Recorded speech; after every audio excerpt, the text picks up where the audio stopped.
स्नातक समारोह की घंटी बजी। हमारी जवानी उस पल में ठहर सी गई ताकि मुझे अपनी सहपाठी को गले लगाने का मौका मिल सके। मैंने बेशर्मी से ऐलान किया, मैं पूरी क्लास में सबको गले लगाऊंगी। लेकिन इससे पहले कि मैं क्लास प्रेसिडेंट तक पहुंच पाती, मेरी सहपाठी ने मेरी यूनिफॉर्म की आस्तीन पकड़कर मुझे खींच लिया। उसने कहा, अगर तुम्हें मुझे गले लगाना है तो इतनी परेशानी उठाने की जरूरत नहीं है। अगले ही पल मैं उसके आलिंगन में समा गई, जो वसंत की गर्म धूप की तरह कोमल था। क्लोई ने मेरे कान में धीरे से फुसफुसाया। उसकी आवाज फुसफुसाहट जितनी धीमी थी। अब से तुम्हें मेरे अलावा किसी और को गले लगाने की इजाजत नहीं है। मासिक परीक्षाओं से पहले मैंने पूरे $20 खर्च करके टॉप स्टूडेंट क्लोई द्वारा खुद लिखी गई स्टडी गाइड की एक कॉपी खरीदी। हालांकि जैसे ही मुझे मेरी टेस्ट कॉपी मिली, मैंने उसे दर्जनों बार पलटा और मेरे दिमाग में सिर्फ 4 शब्द गूंजे। मैं पूरी तरह से बर्बाद हो गई। उसने एक भी सवाल का सही अनुमान नहीं लगाया था। परीक्षा के बाद मैं उस संदिग्ध टॉप स्टूडेंट से स्पष्टीकरण मांगने गई। क्लो ने मुझे बस एक मासूम प्यारी सी मुस्कान दी और कहा, परीक्षा के प्रश्नों का अनुमान लगाना किसी पर क्रश होने जैसा है। ज्यादातर समय आप गलत ही होते हैं। उस शाम घर जाते समय मेरी नजर अचानक इस होशियार छात्रा के एक बिल्कुल अलग रूप पर पड़ी। उसने अपनी स्कूल जैकेट लापरवाही से कमर पर बांध रखी थी, कान में एक चांदी की बाली चमक रही थी और उसकी आंखों में नीले रंग के कॉन्टैक्ट लेंस दमक रहे थे। बाएं क्रॉस किए और एक कंधे पर बैग लटकाए वह बस स्टॉप के साइनबोर्ड से आराम से टिकी हुई थी और बिल्कुल एक शरारती लड़की जैसी लग रही थी। मेरा दिमाग सुन्न हो गया और मैंने तुरंत एक कदम उठाया। मुझे मेरे पैसे वापस दे दो और मैं वादा करती हूं कि मैं किसी को नहीं बताऊंगी। क्लो एक पल के लिए जम गई। उसने अपनी आंखें उठाई और मुझे एक ठंडी नजर से देखा। उसका चेहरा भावहीन और बर्फीला था। स्कूल में उसकी सौम्य, शांत और सबकी चहेती अच्छी लड़की वाली छवि से बिल्कुल अलग। अंतर जमीन आसमान का था। अगर उस दिन सुबह मैंने गलती से उसके सफेद स्नीकर पर अपना पदचिह्न ना छोड़ा होता तो मैं सोचता कि कहीं मैंने उसे किसी और के लिए तो नहीं समझ लिया। उसने धीरे से अपनी आस्तीन ठीक की। जैसे जैसे आसमान में अंधेरा छाने लगा, स्ट्रीट लाइट की हल्की रोशनी उसके चेहरे पर पड़ने लगी। उसका नाजुक सुंदर चेहरा उसकी विशेषताओं में गर्माहट भर रहा था। क्या? वह खिलखिलाकर हंसी और मेरी ओर बढ़ी। कितना अजीब है। हालांकि उसके चेहरे के हाव भाव बिल्कुल वैसे ही दिख रहे थे, लेकिन उसकी मुस्कान में मासूमियत गायब हो गई थी और उसमें एक मोहक आकर्षण आ गया था। उसका लंबा पतला शरीर आलस से झुका हुआ था, जिससे एक ऐसी आभा निकल रही थी जो लोगों को उसके बहुत करीब न आने की चेतावनी दे रही थी। मैं मानता हूं कि शायद मैंने गलती कर दी हो। अभी अभी कुछ ज्यादा ही जोर से बोल दिया। मैंने मुश्किल से अपनी बात कही और अनजाने में अपना सिर नीचे कर लिया। क्लो धीरे से हंसी और बुदबुदाई, हम डरपोक। लेकिन फिर भी आज्ञाकारी होकर उसने अपने बैग की जिप खोली और अपनी लंबी पतली उंगलियों से $20 का नोट निकाला। पैसे देखकर मेरी आंखें चमक उठी और मैंने उसे पकड़ने के लिए हाथ बढ़ाया। वह अचानक अपने पंजों पर खड़ी हो गई और पैसे को हवा में ऊपर उठा लिया। मैंने उछलकर एक ही झटके में उसे छीनने की कोशिश की, लेकिन मेरा संतुलन बिगड़ गया और मैं सीधे उसकी छाती से टकरा गई। बहुत नरम। क्या हुआ? क्या मेरा छोटा सा शैतान अपनी बड़ी बहन की बाहों में इतना कूदना चाहता है? मेरा चेहरा तुरंत लाल हो गया। मैंने अपना सिर नीचे रखा। मुझे समझ नहीं आ रहा था कि क्या करूं। आउच! वो इतनी बेशर्म कैसे हो सकती है? हमारे पीछे से सीटी की आवाजें आने लगीं। ये 7वीं कक्षा की वर्दी पहने कुछ लड़कियां थीं। उनमें से किसी ने भी अपनी वर्दी ठीक से नहीं पहनी थी। उन सभी ने क्लो की तरह अपनी जैकेट कमर पर बांध रखी थी। एक नजर में ही पता चल जाता था कि ये क्लोई के दोस्त हैं। क्या चल रहा है सिस्टर क्लोई? तुम इतने हैंडसम लड़के से जबरदस्ती पैसे कैसे ले सकती हो? क्लोई ने मेरे हाथ में पैसे थमा दिए। उसकी आवाज अजीब तरह से खुश लग रही थी। कुछ नहीं, तुम लड़कियों को अपनी आंखें चेक करवानी चाहिए। यहां तो मेरी ही तो जबरदस्ती हो रही है। मेरे हाथ में आए पैसे मुझे एकदम गर्म आलू जैसे लगने लगे। महीने के परीक्षा परिणाम ठीक समय पर आ गए। एकदम आखिरी रैंक। लाल एक्स से भरे अपने परीक्षा पत्र को पकड़े हुए मैं बहुत निराश महसूस कर रहा था। अगर मुझे पता होता तो मैं किसी अधिकारी पर आंख बंद करके भरोसा नहीं करता और अपना सारा समय उस बेकार स्टडी गाइड पर बर्बाद नहीं करता। अगर मैंने वह समय पाठ्य पुस्तकों को पढ़ने में लगाया होता तो शायद मैं कम से कम नीचे से 5वीं रैंक तो बचा लेता। हर महीने की परीक्षा के बाद हमें अपनी सीटें बदलनी पड़ती थीं। सभी लोग हॉलवे में सबसे ज्यादा अंक से सबसे कम अंक तक लाइन में लग जाते थे। सबसे ज्यादा अंक पाने वाले को सबसे पहले सीट चुनने का मौका मिलता था, जबकि कम अंक पाने वालों को सबसे आखिर में। लाइन के बिल्कुल आखिर में खड़ा होकर मैं ऊब के मारे मन ही मन बड़बड़ा रहा था। कितनी झंझट है। सीट चुनने के बाद भी मुझे अपना सारा सामान समेटना पड़ेगा। अगर सबसे अच्छे छात्र को इतनी खाली सीटों के सामने फैसला लेने में परेशानी होती है तो क्या यह उनके लिए बहुत कष्टदायक और निराशाजनक नहीं होगा? इस तरह सोचने पर शायद सबसे आखिर में सीट चुनना उतना बुरा भी नहीं था। लंबे इंतजार के बाद आखिरकार मेरी बारी आई। उस विशाल कक्षा में केवल एक ही खाली सीट बची थी। अच्छी खबर यह थी कि यह मेरी वही पुरानी सीट थी, इसीलिए मुझे अपना सामान हटाने की जरूरत नहीं पड़ी।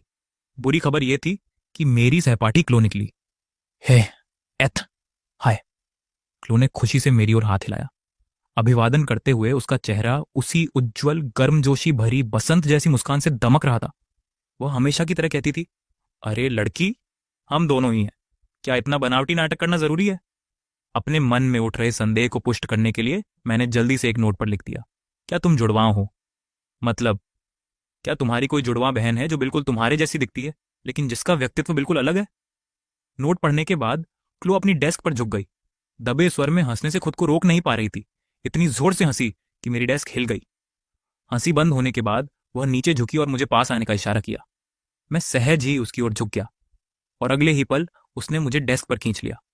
उसने बेफिक्र होकर मुस्कुराते हुए मेरे कान में शरारती अंदाज में फुसफुसाया, क्या क्या तुम सच में मुझ में इतने दीवाने हो, मेरे प्यारे से नन्हे से बच्चे? उसकी गर्म सांसों ने मेरी गर्दन पर गुदगुदी की और मेरा पूरा शरीर तुरंत सुन्न हो गया।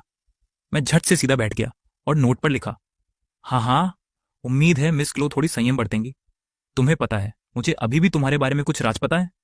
उन्होंने बेपरवाही का भाव दिखाया, फिर भी आज्ञाकारी भाव से सिर हिलाते हुए घुमावदार लहजे में बोली, हे एथन, मैं तुम्हारी हर बात मानूंगी। अरे, क्या तुम्हें सच में ऐसी बातें कहनी जरूरी हैं जो इतनी भ्रामक लगती हैं? चारों ओर से मुझ पर पड़ रही चुगली भरी निगाहों के बीच मैंने पूरी क्लास का समय घोर भय में बिताया। ये पहली बार था जब मैंने सचमुच यह महसूस किया कि किसी के सामने खड़े होकर हर पल सतर्क रहना कैसा होता है। क्लास के बाद क्लास के सबसे लोकप्रिय लड़के मेसन ने मुझे बाथरूम चलने के लिए कहा। हालांकि मुझे जाने की जरूरत नहीं थी, फिर भी मैं उसके साथ चला गया। हर क्लास में एक लड़का होता है जो दिखने में सुंदर और बेहद लोकप्रिय होता है। अपने स्कूल के दर्दनाक अनुभवों के आधार पर यही सबसे अच्छा होता था कि उस लड़के से दोस्ती कर ली जाए या कम से कम उसकी नजरों से दूर रहा जाए। पहले तो मैं उसकी नजरों में बस एक मामूली साथी थी, लेकिन आजकल वो मुझसे अक्सर बात करने लगता था। ईथन, मेरी कैलीग्राफी की होमवर्क कॉपी करने में मदद करो।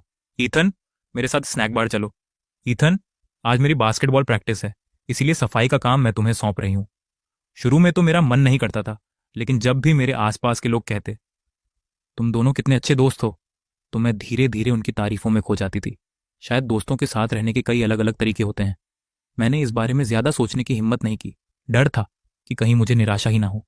मैंने अपनी दर्द करती कलाई को झटका दिया और मेसन के लिए कैलीग्राफी का असाइनमेंट कॉपी करना जारी रखा। अचानक मेरी डेस्क पर एक बुलबुला आ गिरा। मुझे समझ नहीं आ रहा था कि क्लो को ये सब चीजें कहां से मिल जाती हैं। फिर से मैं बुलबुले की इंद्रधनुषी चमक को निहारने के लिए और करीब झुकी, तभी उसने अचानक अपनी कलम से उसे फोड़ दिया, जिससे सारा तरल मेरे चेहरे पर फैल गया। क्लोई, तुम क्या कर रही हो? उसका चेहरा आश्चर्यजनक रूप से गंभीर था, जो एक दुर्लभ दृश्य था। तुम अभी भी इस नकली दोस्ती का खेल खेल रही हो? तुम्हारी उम्र कितनी है? क्या तुम सच में खुश हो? एक ही झटके में उसके द्वारा बेनकाब होने पर भी मुझे गुस्सा नहीं आया। मैं हार मानकर अपनी मेज पर बैठ गई और बुदबुदाई, वाह, ऐसा नहीं है कि तुम मुझसे अलग हो। वह एक पल के लिए रुक गई, फिर मेरी तरह अपनी मेज पर झुक गई। हम दोनों आमने सामने बैठे थे। हालांकि हमने कुछ नहीं किया, फिर भी इससे एक अजीब सी आंतरिक शांति का एहसास हुआ। ऐसा लगा जैसे सब कुछ सच हो गया हो। सूरज की रोशनी उसके बेहद खूबसूरत चेहरे पर पड़ रही थी। उसकी पलकें बहुत लंबी थीं और उसकी आंखें रंगीन कांच की तरह शुद्ध और निर्मल थीं। वह बेहद खूबसूरत थी। यार, वह कितनी खूबसूरत है। मैं चुपचाप उसके सुंदर चेहरे की तारीफ कर रहा था, तभी वह अचानक मेरे करीब आ गई। अगर मेरी फुर्ती ना होती तो हम लगभग एक दूसरे को चूम ही लेते। अरे, तुम क्या करने की कोशिश कर रहे हो? तुम बहुत प्यारे लग रहे थे। मैं बस तुम्हें चूमना चाहता था। बकवास मत करो। नीचे वाली आवारा बिल्ली भी प्यारी है। क्या तुम उसे चूमने जा रहे हो? क्योंकि मैं इतना घबरा गया था कि ठीक से बोल भी नहीं पा रहा था। मेरे पास अपना चेहरा जैकेट में छिपाने के अलावा कोई चारा नहीं था। तभी मेसन मेरे पास आया और मुझसे सीट बदलना चाहता था। अगले 2 पीरियड स्टडी हॉल के थे, इसीलिए चुपके से सीट बदलने से हम पकड़े नहीं जाते। हे ईथन, अगले 2 पीरियड के लिए क्या तुम मुझसे सीट बदल सकते हो? उसने विनम्र लहजे में पूछा, हाथ में किताबें पकड़े हुए। जरूर, ठीक है।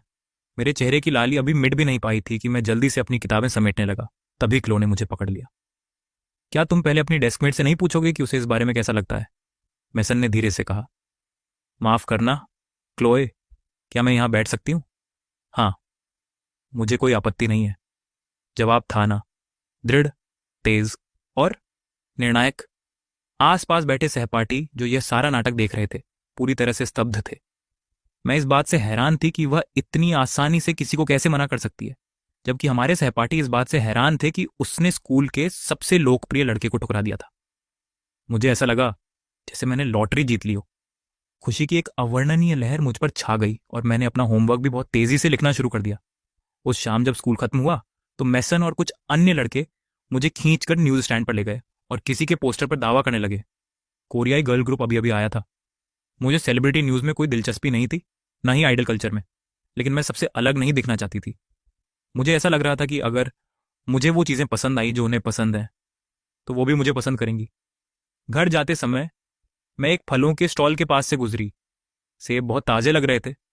मैंने जो $20 वापस लिए थे उनसे मैंने चमकीले लाल सेबों का एक थैला खरीदा। मेरी छोटी बहन को उन्हें खाना बहुत पसंद था और अगर मैं उन्हें कार्टून की तरह पिकाचू के आकार में काटूं तो उसे और भी मजा आएगा। मेरे हाथ भरे होने के कारण दरवाजा खोलना मुश्किल था, इसलिए मैंने खटखटाया और चिल्लाकर कहा, मम्मी, मियाँ, मैं घर आ गई हूं, मेरे लिए दरवाजा खोलो। दरवाजा खुला, लेकिन मेरी हैरानी की बात यह थी कि दरवाजे पर क्लो खड़ी थी। मेरे हाथों से सेब लगभग गिर ही गए थे। तुम मेरे घर क्यों आई हो? मियाँ ने अपने पीछे से अपना छोटा सा सिर बाहर निकाला। उसकी आंखें चमक रही थीं। सुंदर बड़ी बहन तुम्हारा टेस्ट पेपर देने आई है। बड़े भाई, क्लोई ने मेरे बेहद खराब परीक्षा पेपर को मेरे सामने लहराया, मानो कोई पिल्ला तारीफ के लिए गिड़गिड़ा रहा हो। टीचर ने कहा कि इस पर माता पिता के हस्ताक्षर चाहिए। तुम इसे अपनी डेस्क में भूल गए। खैर, बहुत बहुत धन्यवाद। जैसे ही मैं अंदर आया, घर के बने खाने की स्वादिष्ट खुशबू सीधे मेरी नाक में आई। मैंने अपनी नाक सिकोड़ी और सूंघा। ये मेरे सबसे पसंदीदा भुने हुए झींगे थे। मेरी मां पर मेरे खराब परीक्षा स्कोर का जरा भी असर नहीं हुआ। उन्होंने मुस्कुराते हुए मेरा स्वागत किया। ईथन, तुम वापस आ गए। जल्दी करो और अपनी नई सबसे अच्छी दोस्त को भी हाथ धोने और हमारे साथ खाने के लिए बुलाओ। मेरा मुंह खुला रह गया। उसकी सबसे अच्छी दोस्त। क्लोई ने तुरंत मेरा मुंह ढक लिया और मीठी ऊंची आवाज में जवाब दिया, शुक्रिया आंटी। मैं दखल नहीं देना चाहती।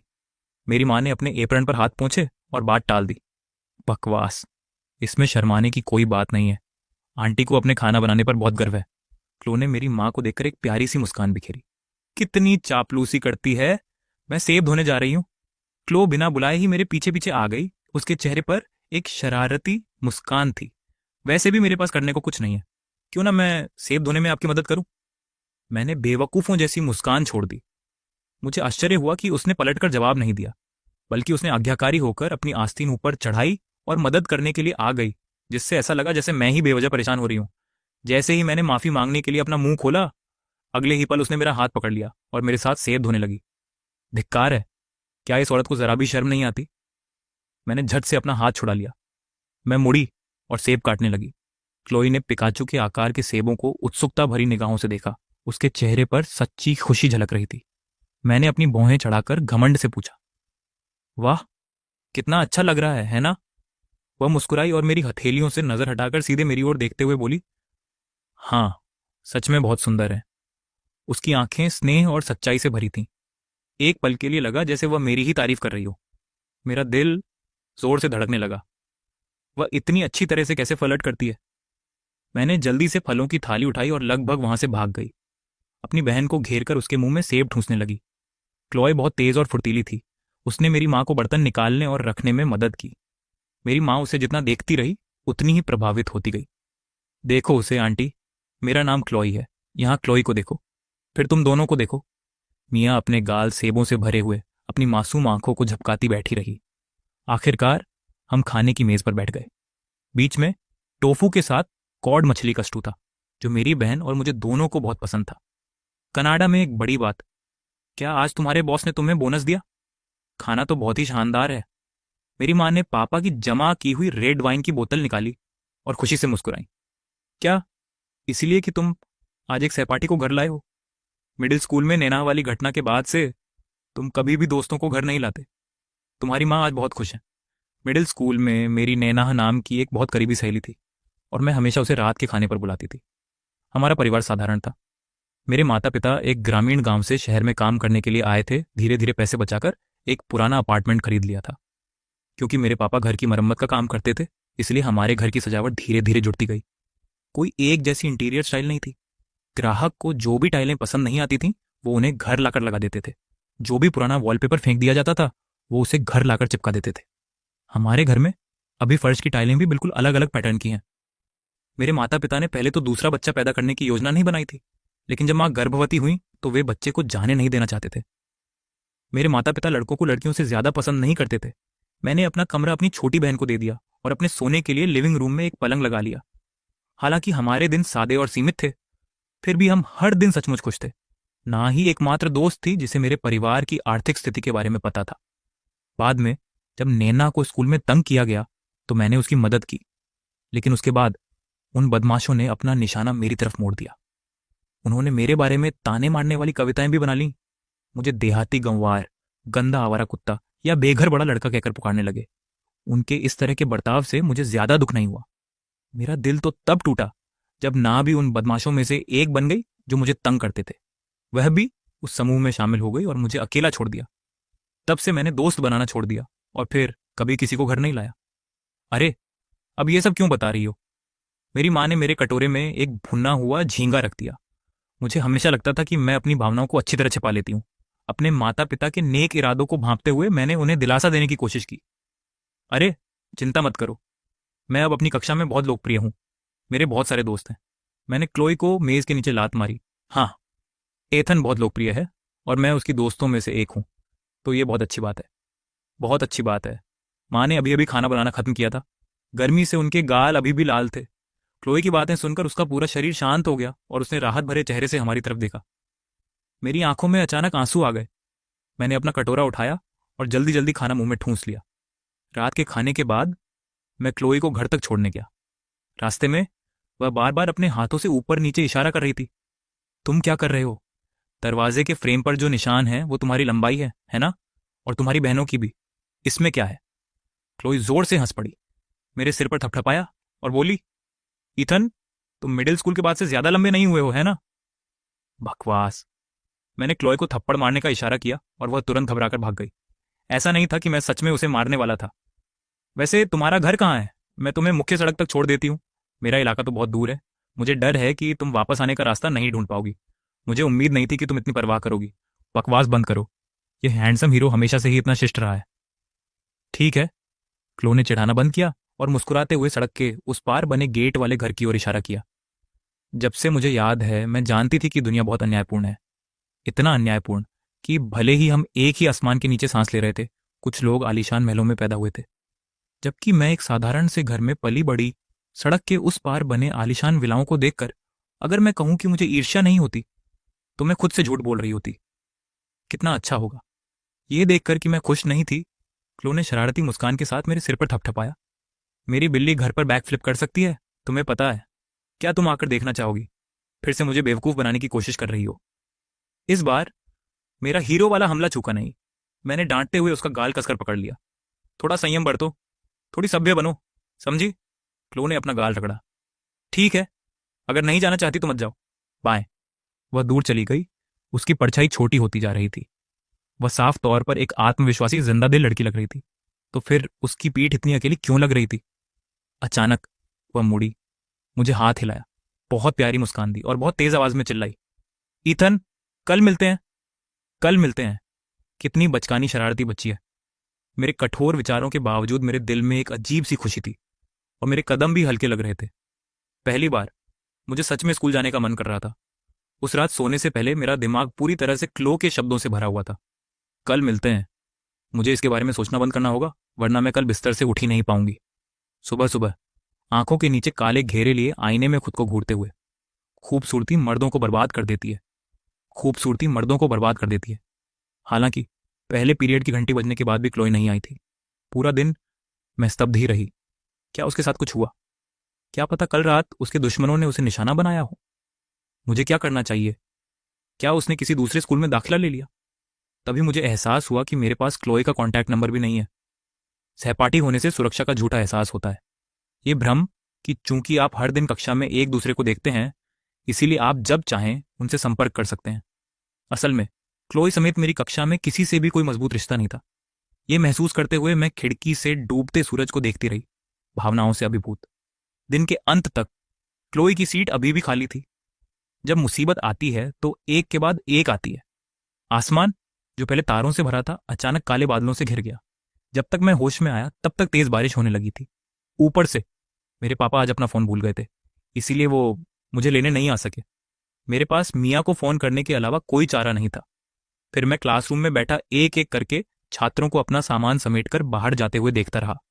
बारिश थोड़ी कम होते देख मैं उठने ही वाला था कि अचानक दरवाजे पर एक जानी पहचानी शक्ल दिखाई दी। मैं एकदम जम गया। क्लो के माथे पर पसीने की बूंदें थीं। वो 2 छतरियां पकड़े दरवाजे से टिकी हुई थी। इथन, अभी भी तुम्हारी गाड़ी का इंतजार कर रही हूं।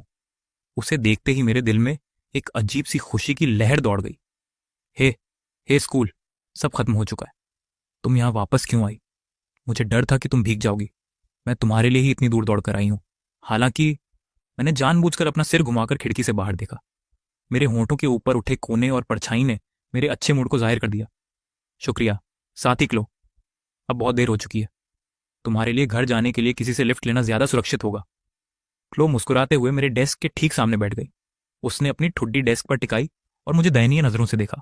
नहीं नहीं नहीं, मैं हैंडसम एथन के साथ घर पैदल जाना चाहती हूँ। मैं किसी से लिफ्ट नहीं लेना चाहती। मैंने अपने ड्राइवर को आज की छुट्टी दे दी है। अगर क्लो की पूंछ होती तो वह अभी आसमान तक लहरा रही होती। वह बहुत प्यारी है। मैंने बहुत धीमी आवाज में कहा। यह तो सरासर अन्याय है। क्लोई ने इसे जरूर सुना होगा, लेकिन उसने अनसुना करने का नाटक किया और एक चालाक बूढ़ी लोमड़ी की तरह मुस्कुराई। चलो चलें, चलो चलें। उसने मेरा हाथ पकड़ा और बार बार उसे जीभ से खींचने लगी। मैं सचमुच इतना जोरदार हमला सहन नहीं कर सका और जल्दी से हार मान ली। ठीक है, ठीक है, जो तुम कहो। क्या ये काफी है? जब हम लगभग घर पहुंचने वाले थे तो हमारी मुलाकात मियाँ से हो गई, जो मेरे लिए छाता लेने जा रही थी। बहन क्लोए, बड़े भाई, तुम लोग वापस आ गए। ओह वाह, तुम शरारती बच्ची। तुम उसे कितने दिनों से जानती हो? मुझसे पहले ही तुम उसका अभिवादन कर रही हो। मियाँ खिलखिलाकर हंस पड़ी। बहन क्लोए को रोज देखना बिल्कुल अलग है बड़े भाई। इसके अलावा मैं तुम्हें लेने के लिए तेज बारिश में भीगते हुए आई हूं बड़े भाई। आह, तुम्हें अपनी बहन के लिए पहले थोड़ी सी चिंता दिखाना भी नहीं आता, है ना? ठीक है, ठीक है। कम से कम तुम्हारे अंदर थोड़ी सी अंतरात्मा तो है। क्लोए मेरी बहन और मुझे झगड़ते हुए देख रही थी। उसके चेहरे पर एक गहरी स्नेह भरी मुस्कान थी। उसने हाथ हिलाया। उसकी आवाज में उदासी की झलक थी। अच्छा, तो मैं वापस जा रही हूं। तभी मेरी माँ कचरा फेंकने बाहर निकली। अरे, क्लो आ गई।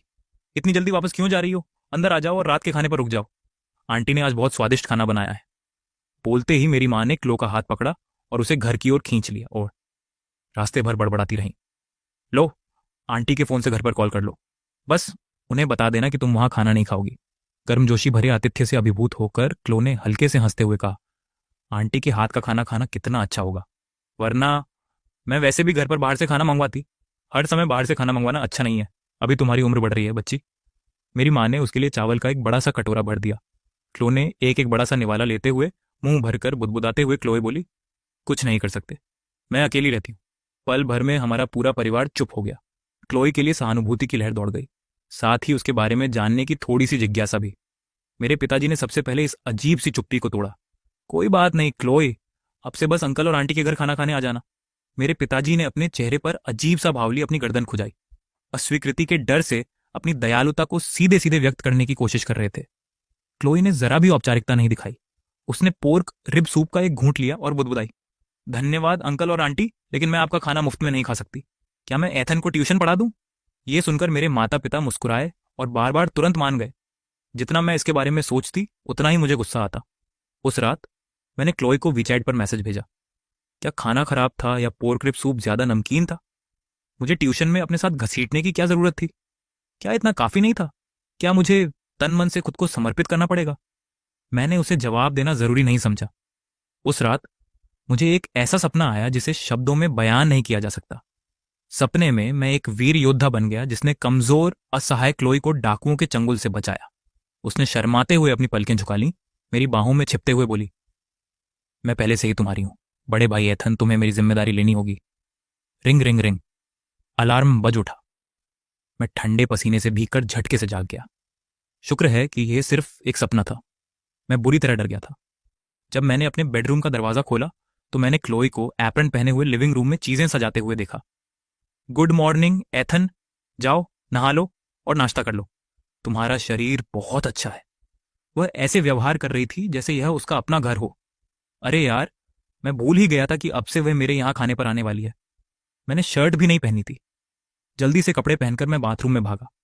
अपने चेहरे पर कई बार ठंडा पानी डाला, फिर भी मेरे गालों की लाली कम नहीं हुई।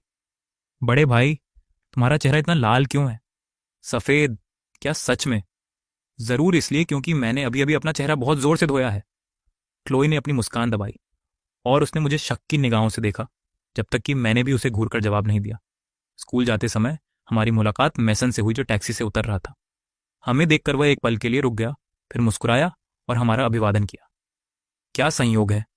क्या आप दोनों रास्ते में मिले थे? हाँ, हम रास्ते में मिले थे। नहीं, हम घर से साथ निकले थे। अचानक सन्नाटा छा गया। मैंने मैसन का हाथ पकड़ा और उसे कक्षा की ओर खींच लिया। वह शरारती मुस्कान के साथ हंसा। क्या तुम दोनों का कुछ चल रहा है? नहीं, नहीं। ज्यादा मत सोचो, मैं उसके साथ इतना करीब भी नहीं हूं। ये साबित करने के लिए कि हम करीब नहीं थे, जैसे ही मैं अपनी डेस्क पर बैठा, मैंने चाक से ठीक बीच में एक सीमा रेखा खींच दी। क्लो ने भौहें चढ़ा ली और नाराजगी भरा चेहरा बना लिया।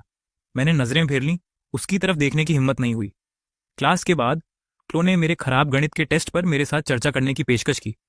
वह खिड़की से बाहर भागने को तैयार लग रही थी। सीमा रेखा पार करने से बचने के लिए मुझे देखने के लिए अपनी गर्दन टेढ़ी करनी पड़ी, और फिर भी मुझे ठीक से दिखाई नहीं दे रहा था।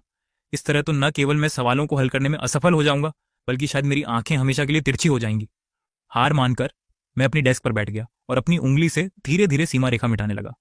क्लोई अब भी संतुष्ट नहीं थी और इतराते हुए बोली, देखते हैं फिर कभी हमारे बीच दरार डालने की हिम्मत कर पाती है या नहीं। मैंने झट से हाथ जोड़कर हार मान ली। मैं हिम्मत नहीं करूंगा, मैंने सबक सीख लिया है। क्लोई के होठों के ऊपर उठे कोनों को देखकर मैंने मौका पाकर उससे विनती की, कृपा करके बड़ी समझदारी दिखाओ और मुझे इस बार माफ कर दो। क्लोई अचानक मेरे कान के पास झुकी और फुसफुसाई, देखते हैं तुम कैसे पेश आते हो, भविष्यवक्ता। कैसा भविष्यवक्ता? तभी उसकी नजर किसी चीज पर पड़ी। उसने मेरा गणित का पेपर उठाया और उसे ध्यान से देखने लगी। काफी देर बाद उसने गंभीर भाव से मेरी तरफ देखा। ईथन, क्या तुम मुझसे मजाक कर रहे हो? उसने आखिरी से दूसरे मुख्य गणित के सवाल की तरफ इशारा किया। मैंने उलझन भरे चेहरे से उसकी तरफ देखा। पूरे स्कूल में 5 से भी कम छात्रों ने इस सवाल को सही हल किया था, लेकिन तुमने इसे हल कर लिया। तो फिर तुमने इतने सारे बुनियादी सवाल अधूरे क्यों छोड़ दिए? मुझे बहाना बनाने दो। ओह नहीं, मेरी बात सुनो। मैं किसी फॉर्मूले को सीधे सीधे स्वीकार नहीं कर सकती। मैं खुद को कोई फॉर्मूला लगाने के लिए मना नहीं कर पा रही हूं। जब भी मुझे कोई खास तरह की समस्या दिखती है, तो मुझे पहले हर समस्या का फॉर्मूला निकालना पड़ता है। यह बुरी आदत मिडिल स्कूल में शुरू हुई थी। उस समय मुझे अपने सहपाठियों से मौखिक दुर्व्यवहार और भावनात्मक अलगाव का सामना करना पड़ा था। मैं बेहद असुरक्षित हो गई थी। यहां तक कि जिन फॉर्मूलों को मैं याद रखती थी, उनके बारे में भी मुझे हमेशा शक रहता था कि कहीं मैंने उन्हें गलत तो नहीं याद कर लिया। मेरे ग्रेड बहुत गिर गए। बाद में तो गणित के शिक्षक ने भी कहा कि मैं बिल्कुल बेवकूफ हूं। ऐसा लगा जैसे तब से मुझ पर कोई जादू हो गया हो और मैं सचमुच बेवकूफ बन गई हूं। मैंने खुद पर हंसते हुए एक हल्की सी हंसी हंसी। दर्द से मेरे होंठ लटक गए। क्लोई ने मुझ पर कोई दया नहीं दिखाई। जो सच कहूं तो मुझे राहत महसूस हुई।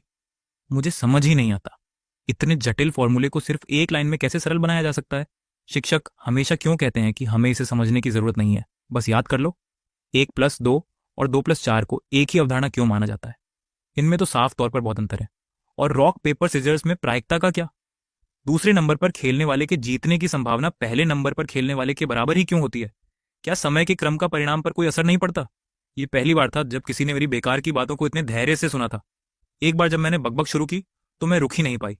यह महसूस करते हुए कि मैं बहुत देर तक बड़बड़ाती रही, मैंने घबराहट में अपना मुंह ढक लिया, क्योंकि मुझे ये छोटी छोटी बातें भी समझ नहीं आ रही थी। क्या क्लोई भी मुझे बेवकूफ समझेगी?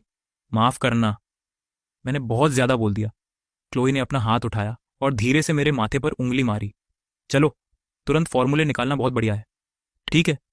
मेरी आंखें चमक उठी। सच में? बिल्कुल। मैंने क्लोई की आंखों में सीधे देखा। उसकी गहरी आंखें सच्ची प्रशंसा से भर उठी।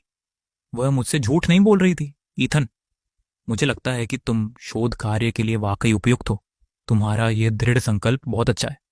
मैंने अपना मुश्किल से पास हुआ परीक्षा पत्र उठाया, थोड़ा निराश महसूस करते हुए। मैं तो अभी एक परीक्षा पत्र भी पूरा नहीं कर सकता। उसने धीरे से मेरे सिर पर हाथ फेरा और मुझे दिलासा दिया। यह मनोवैज्ञानिक समस्या है, इसीलिए नहीं कि तुम इस विषय में मूर्ख हो। अब से जब भी गणित के सवाल हल करो तो यह मत सोचो कि क्यों या सही है या नहीं। बस पहले प्रश्न पत्र पूरा करो और जिन बातों को लेकर तुम परेशान हो हम कक्षा के बाद उन पर साथ चर्चा कर सकते हैं। खिड़की से सूरज की रोशनी अंदर आई, क्लोई के सुंदर बालों से होकर गुजरी और मेरी आंखों में पड़ गई। वह चमक इतनी चकाचौंध भरी और साथ ही इतनी गर्म थी। मैंने अपनी आंखें बंद की और सिर हिलाया। ऐसा लगा जैसे मेरे दिल में बैठा आत्मसंदेह पूरी तरह से प्रकाश से भर गया हो। क्लोई ने मुझे फॉर्मूले याद करने और ओलंपियाड के गणित के सवाल हल करने में मदद करना शुरू कर दिया। हैरानी की बात यह थी कि जिन फॉर्मूलों को मैंने बार बार याद किया था, फिर भी मुझे उनके बारे में संदेह रहता था। एक बार जब मैंने उन्हें क्लोई के साथ दोहराया तो मुझे पूरा यकीन हो गया कि मुझे वे सही से याद हैं। मेरे पास अभी भी बहुत सारे सवाल और अनगिनत जिज्ञासाएं थीं, लेकिन क्लोई मेरी बातों को ध्यान से सुनती थी और उसने ओलंपियाड की गणित की किताब को गंभीरता से लिया और ऑनलाइन जवाब खोजने लगी। मेरे साथ साथ सवाल पूछती रही, वो सब काम करती रही जिन्हें शिक्षक बेकार समझते थे। एक बार जब मेरा दिमाग खुल गया तो पढ़ाई के प्रति मेरा जुनून आसमान छू गया। मैं सुबह जल्दी उठने लगी। मैं किताबों को याद करती थी और देर रात तक अभ्यास प्रश्न हल करती रहती थी। कई बार रात में मेरी माँ को मुझे जल्दी सोने के लिए कहना पड़ता था। मासिक परीक्षा जल्द ही आने वाली थी। मैं अच्छे अंक लाना चाहती थी ताकि बैठने की व्यवस्था में बदलाव होने पर मैं अपनी सीट पहले चुन सकूं। मैं क्लोई से अलग नहीं होना चाहती थी। क्या वह भी ऐसा ही महसूस करती थी? मैं हमेशा पूछना चाहती थी, लेकिन मुझे डर लगता था कि कहीं मैं अपनी तारीफ ना कर दूं। आंखों के अभ्यास के दौरान मैंने क्लोई से इशारों में पूछा, उम्मा, मासिक परीक्षा जल्द ही आने वाली है। मेरा मतलब है, क्या हम मासिक परीक्षा के बाद अपनी सीटें नहीं बदल लेते? इससे पहले कि मैं अपनी बात पूरी कर पाती, छात्र परिषद के एक सदस्य ने, जो आंखों के अभ्यास की जांच कर रहे थे, दरवाजे से हमें याद दिलाया, अपनी आंखों के अभ्यास ठीक से करो, बात मत करो वरना तुम्हारे नंबर काट लिए जाएंगे। मैंने तुरंत अपना मुंह बंद कर लिया। आंखों के अभ्यास के दौरान बज रहे संगीत के बीच मुझे लगा कि क्लोई धीरे से हंस रही है। मासिक परीक्षा से पहले क्लोई ने चुपके से मुझे एक छोटा सा नोट दिया, जिसे उसने गुप्त अध्ययन मार्गदर्शिका बताया। उसने मुझे उसे खोलने तक नहीं दिया, यह कहते हुए कि यह तभी काम करेगा जब इसे मासिक परीक्षा से ठीक पहले खोला जाएगा। हाँ, बिल्कुल, जैसे मैं तुम्हारी बात मान लूंगी। पिछली बार स्टडी गाइड में एक भी सवाल नहीं था। खैर, जैसे किसी भूत ने मुझे उकसाया हो, मैंने उसे मासिक परीक्षा के दिन ही खोला। वह स्टडी गाइड था ही नहीं, बस एक छोटी सी लाइन लिखी थी, मासिक परीक्षा के लिए शुभकामनाएं, मेरी डेस्क ने एथन को बनाया। ये क्या, कितना बचकाना और बेवकूफ है। मेरा मूड अचानक बहुत हल्का हो गया। परीक्षा बहुत आसानी से हो गई। परीक्षा के बाद मैंने पहले क्लोई के साथ बच्चों के महल में जाकर अपने उत्तरों की जांच करने के लिए सहमति दी थी, लेकिन मियाँ ने मुझे फोन करके कहा कि कोई आपातकालीन स्थिति है और मुझसे थोड़ी देर के लिए रोलर स्केटिंग रिंग की देखभाल करने के लिए कहा। रोलर स्केटिंग रिंग मेरे चाचा और चाची चलाते थे। मियाँ अक्सर जेब खर्च के लिए दुकान की देखभाल करती थी। सच कहूं तो हमारा पूरा परिवार जानता था कि यह मेरी चाची का हमारी मदद करने का एक अप्रत्यक्ष तरीका था, इसलिए हम दिल से बहुत आभारी थे और हमेशा काम में अपना सर्वश्रेष्ठ प्रयास करते थे। सस्ते टिकटों के कारण यह छात्रों के बीच बेहद लोकप्रिय था। हालांकि इसकी लोकेशन थोड़ी दूर थी। क्लो को मैसेज भेजने के बाद मैं सीधे रोलर स्केटिंग रिंग की ओर चल पड़ा, क्योंकि मासिक परीक्षाओं के तुरंत बाद स्कूल की छुट्टी हो गई थी। दुकान में काफी चहल पहल थी। जैसे ही मैं प्रवेश द्वार पर पहुंचा, मियाँ मेरा स्वागत करने के लिए बेताब थी। अरे वाह, मेरे प्यारे बड़े भाई, आखिरकार तुम आ ही गए।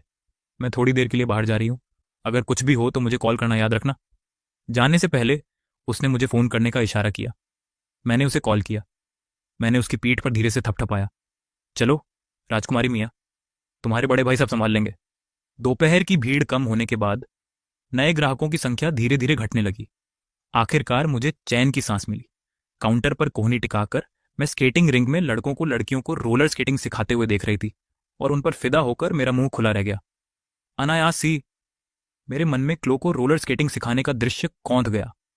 तुम पहले से ही यहाँ खेल रहे हो तो मासूम लड़के की तरह क्यों बर्ताव कर रहे हो? अगर तुम्हें स्केटिंग नहीं आती तो बड़ी बहन तुम्हें सिखा सकती है। काउंटर पर हो रहे शोर ने सबका ध्यान अपनी ओर खींच लिया। मैंने सबकी निगाहों का पीछा किया और देखा कि हमारे स्कूल का चहेता मैसन शरारती लड़कियों के एक समूह से घिरा हुआ था। अब यह थोड़ा मुश्किल था। लड़कों से निपटना एक बात थी, लेकिन मुझे लड़कियों को संभालना नहीं आता था। माहौल को लगातार तनावपूर्ण होते देख मैं झट से जॉर्ज के पास दौड़ा, उसके कंधे पर हाथ रखा और कहा, हे, मुझे लगता है तुम्हारा समय खत्म हो गया चाहते हैं। चलो मैं तुम्हें बाहर तक छोड़ देता हूं। जॉर्ज का चेहरा डर से पीला पड़ गया था। उसके जैसा अमीर सुरक्षित माहौल में पला बढ़ा नौजवान, भला उसने कभी ऐसा मंजर कैसे देखा होगा? उसने सहमति में बार बार सिर हिलाया। अचानक किसी ने मेरा कंधा पकड़ लिया। एक महिला जो गिरोह की सरगना लग रही थी बोली, तुम कौन हो? तुम्हें क्या लगता है कि तुम सिर्फ कहने से उसे ले जा सकती हो?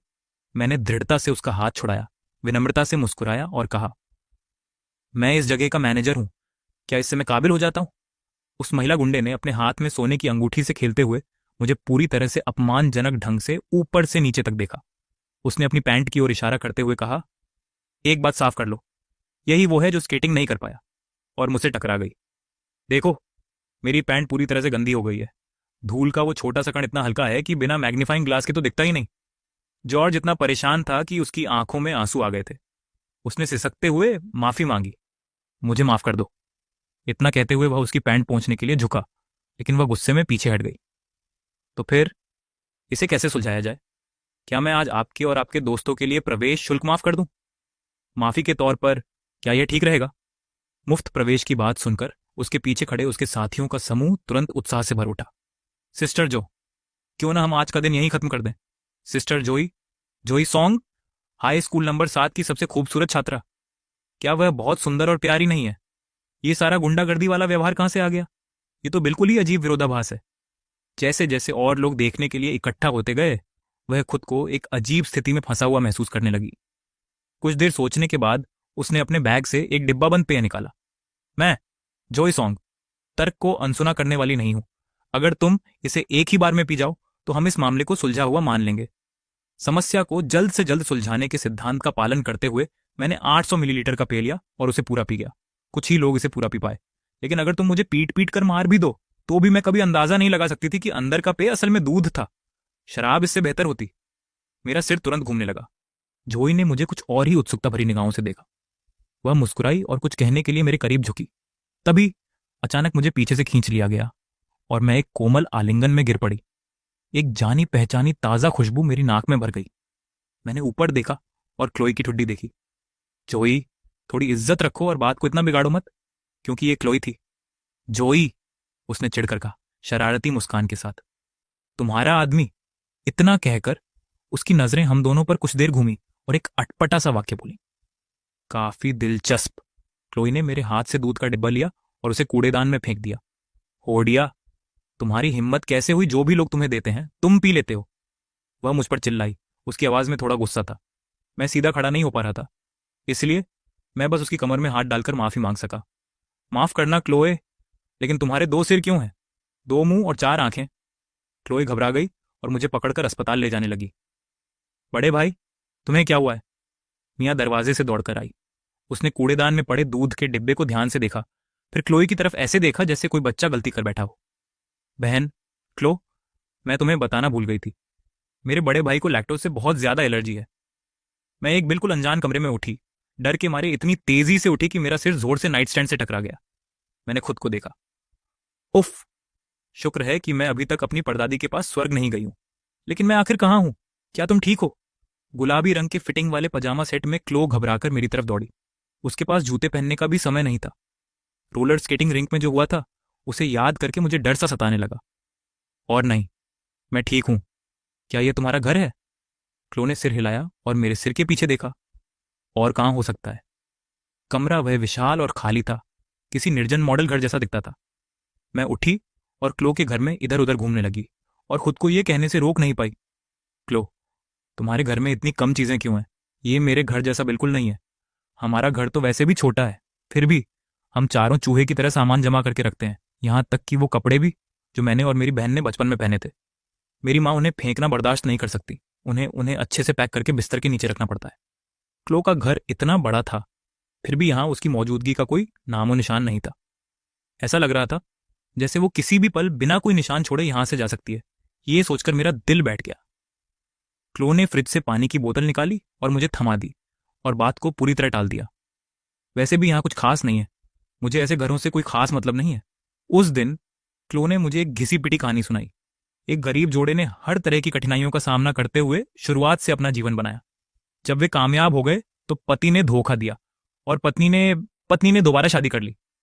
क्लोई इसी असफल रिश्ते की संतान थी। उसका बचपन अपने माता पिता के लगातार झगड़ों के बीच बीता। जैसे जैसे वे बड़ी होती गई, दोनों पक्षों ने नए परिवार बना लिए। ऐसा लगता था मानो उसके 3 घर हों, लेकिन असल में उसका एक भी घर नहीं था। इसलिए वह अकेले रहने के लिए घर से निकल गई, जो सबके लिए बेहतर था। वह लड़की अभी पूरी तरह से बड़ी नहीं हुई थी। सोफे पर एक छोटी सी गेंद की तरह सिकुड़ी बैठी थी। उसकी पतली गर्दन की नसें थोड़ी उभरी हुई थीं, मानो कोई दयनीय छोटी बिल्ली अपने पंजे दिखा रही हो। लेकिन सच में वह बस बेताब होकर ध्यान पाने की कोशिश कर रही थी। मुझे समझ नहीं आ रहा था कि उसे कैसे दिलासा दूं। उसके जैसी स्वाभिमानी लड़की भी हार न मानने की अपनी इच्छा को व्यक्त करते हुए आत्महीनता का भाव दिखा रही थी। शुक्र है मेरा पेट इस स्थिति में तैयार था। गुड़गुड़ाहट गुड़गुड़ाहट, मेरे पेट ने खतरे की घंटी बजानी शुरू कर दी। मैं शर्म से अपना सिर खुजलाने लगा, उसे आमंत्रित करते हुए, क्लोए, तुम मेरे साथ रात के खाने पर क्यों नहीं चलती? रोलर स्केटिंग वाली घटना के बारे में। मिया को डर था कि हमारे माता पिता को पता चल जाएगा, इसलिए उसने स्वेच्छा से मेरे लिए 1 महीने तक बर्तन धोने की पेशकश की। मैंने तुरंत कीमत बढ़ा दी, 3 महीने। मिया ने अपनी जीभ दबा ली और दांत पीस लिए। ठीक है, मुझे लगा कि बात यहीं खत्म हो जाएगी, लेकिन स्कूल से घर लौटते समय मुझे घेर लिया गया। ये स्पष्ट था कि जोई सॉन्ग ने जानबूझकर कपड़े बदले थे। उसने चमकीले लाल रंग की लंबी ड्रेस पहनी थी और हाथों में लाल गुलाब का एक बड़ा गुलदस्ता था। मुझे इतना डर लग रहा था कि वह आगे कहेगी, लड़के, तुमने मुझे सफलतापूर्वक पकड़ लिया है, ध्यान दो। मैंने अपना सिर नीचे कर लिया, मानो उसे देख ही ना पा रहा हो। लेकिन जब मैं बाईं ओर मुड़ा तो वह भी बाईं ओर मुड़ गई, और जब मैं दाईं ओर मुड़ा तो वह भी दाईं ओर मुड़ गई। कोई और चारा न होने के कारण मैंने सपाट स्वर में कहा, माफ कीजिए महोदया, क्या आप कृपया एक तरफ हट सकती हैं? धन्यवाद। उसने फूल मेरे हाथों में थमा दिए और बेहद स्नेहपूर्ण लेकिन दबंग लहजे में कहा, मेरे प्रेमी बन जाओ। जोई के कुछ बदमाश दोस्त तालियां बजा रहे थे और सारा ड्रामा देख रहे थे। मैंने फूल नहीं लिए और उन्हें जमीन पर गिरने दिया। मुझे ये नहीं चाहिए, इन्हें किसी और को दे दो। इतना कहकर मैं घर की ओर चलने लगा, तभी किसी ने मेरी कलाई पकड़ ली। एक बार फिर कहो। क्लोए क्लास के बाद टीचर की किताबें देने गई थी, इसीलिए वह अभी अभी हमारे पास पहुंची। उसने मुझे अपने पीछे छिपा लिया। उसकी बर्फीली निगाहें जोई पर टिकी थीं। उसने पहले ही कहा था, नहीं, क्या तुम सीधी सादी अंग्रेजी भी नहीं समझ सकती? हवा में तनाव घना था। मैंने हाथ बढ़ाकर क्लोई के कपड़े का किनारा खींचा। छोड़ो सब, छोड़ो सब, चलो चलते हैं। वापस आते समय क्लोई का चेहरा उदास था। उसके चेहरे पर गुस्सा साफ झलक रहा था। चुटकुले सुनाना या उसे खुश करने की कोशिश करना बिल्कुल बेकार था। जब मैं चलना बंद करके काफी देर तक खड़ी रही तो उसे पता भी नहीं चला। आह! मैं जल्दी से दौड़कर उसके पास पहुंची और उसका हाथ पकड़ लिया। तभी उसकी ठंडी आंखें नरम हुई। क्लोई, उन लोगों से फिर कभी बात मत करना, ठीक है? मेरे द्वारा उसके विचारों को उजागर किए जाने पर उसे थोड़ा अजीब लगा और उसने फिर से बात टालने की कोशिश की, लेकिन मैं उसे मौका नहीं देने वाली थी। मैं चारों ओर 360 डिग्री सराउंड साउंड के साथ घूम रही थी। ठीक है, क्या ये ठीक है? मेरी लगातार टोका टोकी सहन न कर पाने पर उसने आखिरकार अपना सिर नीचे किया और मुस्कुराते हुए कहा, ठीक है। गपशप हमेशा बेहद अजीब तरीकों से फैलती है। स्कूल का सबसे लोकप्रिय लड़का मैसन भी कभी कभी सड़क पर चलते हुए मुझसे चुपके से पूछता था कि क्या मैं सच में जोई को डेट कर रहा हूं। अनजान बदमाश लड़कियां भी मुझे झुककर प्रणाम करती थीं, जिससे मुझे बहुत शर्मिंदगी महसूस होती थी। इसके अलावा जोई को साफ अंग्रेजी समझ में नहीं आती थी। पता नहीं क्यों, जितनी बार उसे ठुकराया जाता था उतनी ही वह और साहसी होती जाती थी। हालांकि वह साफ तौर पर एक लड़की थी, फिर भी वह हर दिन मुझसे अपने प्यार का इजहार करने का तरीका बदलती रहती थी। अलग अलग लोगों से मेरे लिए खाना और तोहफे भिजवाती थी। इसने मेरी शांत सामान्य हाई स्कूल की जिंदगी को पूरी तरह से तहस नहस कर दिया। यहां तक कि दूसरी कक्षाओं के कई लड़के भी हमारी कक्षा के दरवाजे के बाहर से मुझे ईर्ष्या भरी नजरों से घूरते रहते थे, मानो जोई का दिल जीतना कोई चमत्कारिक आशीर्वाद हो। मैं तो बस यही चाहता था कि यह आशीर्वाद उन्हें ही दे दूं। मैं अपनी डेस्क पर सुस्ती से बैठी थी और क्लो को पेन से कुरेद रही थी। जल्दी करो और कोई उपाय सोचो। तुम्हारी प्यारी डेस्कमेट अब और बर्दाश्त नहीं कर सकती। ठीक है।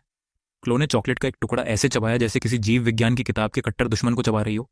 मुंह भरा होने के बावजूद बड़बड़ाते हुए बोली, देखो, तुम्हें तोहफे मिल रहे हैं। क्या तुम मजे नहीं कर रही थी? क्या मजाक कर रही हो लड़की? तुमने सारे फूल और खिलौने सीधे कूड़ेदान में फेंक दिए और सारे पेय और खाना सीधे पेट में चला गया। तुम्हें यह कहने की हिम्मत कैसे हुई कि मैं मजे कर रही थी? अचानक मुझे एक बात समझ में आई। मैंने तुरंत क्लो की तरफ शरारती मुस्कान के साथ देखा। कहीं तुम जल तो नहीं रही हो? खांसी खांसी। कौन जानता था कि चॉकलेट खाने से किसी का गला घुट सकता है? मैंने जल्दी से उसकी पीठ थपथपाई। अब कैसा लग रहा है? क्लो का चेहरा गालों से लेकर कानों तक लाल हो गया और वह बिना कुछ कहे बाथरूम की ओर भाग गई। इससे पहले कि हम कोई उपाय सोच पाते, जोई ने किसी को डेट का निमंत्रण देने भेज दिया। क्लोई ने उस खूबसूरत कार्ड को इतनी जोर से पकड़ा कि उसकी उंगलियां पीछे से मार्क की तस्वीर तक आ गईं। जगह शहर का सबसे महंगा वेस्टर्न रेस्टोरेंट था। मेरी थोड़ी सी मिन्नत करने पर क्लोई बड़ी अनिच्छा से मान गई। तो फिर यह महिला तुम्हारे लिए अनिच्छा से ही सही साथ चलने को तैयार हो गई है। मैंने पहले कभी ऐसी जगह नहीं देखी थी, इसलिए मुझे थोड़ी घबराहट हुई। क्लोई, ऐसी जगह जाने में क्या बुराई है? क्या मुझे थोड़ा और फॉर्मल कपड़े पहनने चाहिए? क्लोई के होंठ नीचे की ओर मुड़ गए और वह धीरे से बोली, तुम और कितने फॉर्मल कपड़े पहनने की सोच रही हो? उस रात मैंने अपनी अलमारी और दराजों में ऐसे कपड़े ढूंढने की कोशिश की जो थोड़े महंगे लगे। काफी देर ढूंढने के बाद मुझे एक काला सूट जैकेट मिला जो मेरे पिताजी ने मिडिल स्कूल में अपने सबसे अच्छे दोस्त की शादी में पहना था। मैंने उसे शीशे के सामने रखकर देखा। थोड़ा बड़ा लग रहा है ना? क्या कर रहे हो, ईथन? मेरी माँ मेरे पीछे से गुजरी। उनके हाथ में एक पंख वाला डस्टर था। मैं एक वेस्टर्न रेस्टोरेंट में खाना खाने जा रहा हूँ। मेरी माँ की आंखें तुरंत चमक उठी। वह दौड़कर अपने और मेरे पिताजी के कमरे में गई और एक छोटा सा काला बैग निकालकर मुझे एक रहस्यमयी नजर से थमा दिया। उलझन में पड़कर मैंने उसे खोला।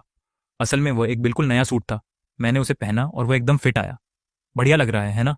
ये नए साल का तोहफा है, तुम्हारे वयस्क होने का तोहफा। तुम्हारी माँ ने इसे तुम्हारे लिए बड़े ध्यान से चुना और खरीदा है।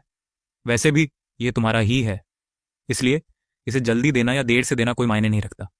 बस मेरा बेटा खुश रहे। खुश रहना ही सबसे जरूरी है। माँ, मैं आपसे बहुत प्यार करता हूँ। मुझे मिडिल स्कूल के वो दिन याद आ गए जब स्कूल में मुझे सब अलग थलग कर देते थे। चाहे मैं कुछ भी पहनूं, सब मुझे उंगली दिखाते थे। मैं तब छोटा और नासमझ था। मैंने तो अपनी माँ पर गुस्सा भी किया था और कहा था कि मैं उनके हाथ लगे कपड़े फिर कभी नहीं पहनूंगा। मैं उस समय बहुत जिद्दी था।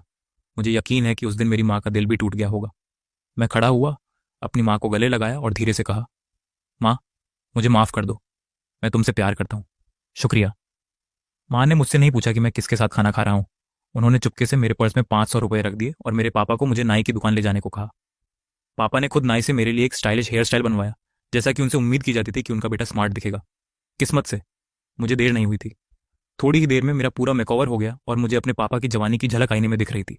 मैंने आईने में खुद को देखा और मेरे बगल में मेरे थोड़े मोटे पापा खड़े थे। ऐसा लगा मानो किस्मत ने अचानक अपना रूप धारण कर लिया हो।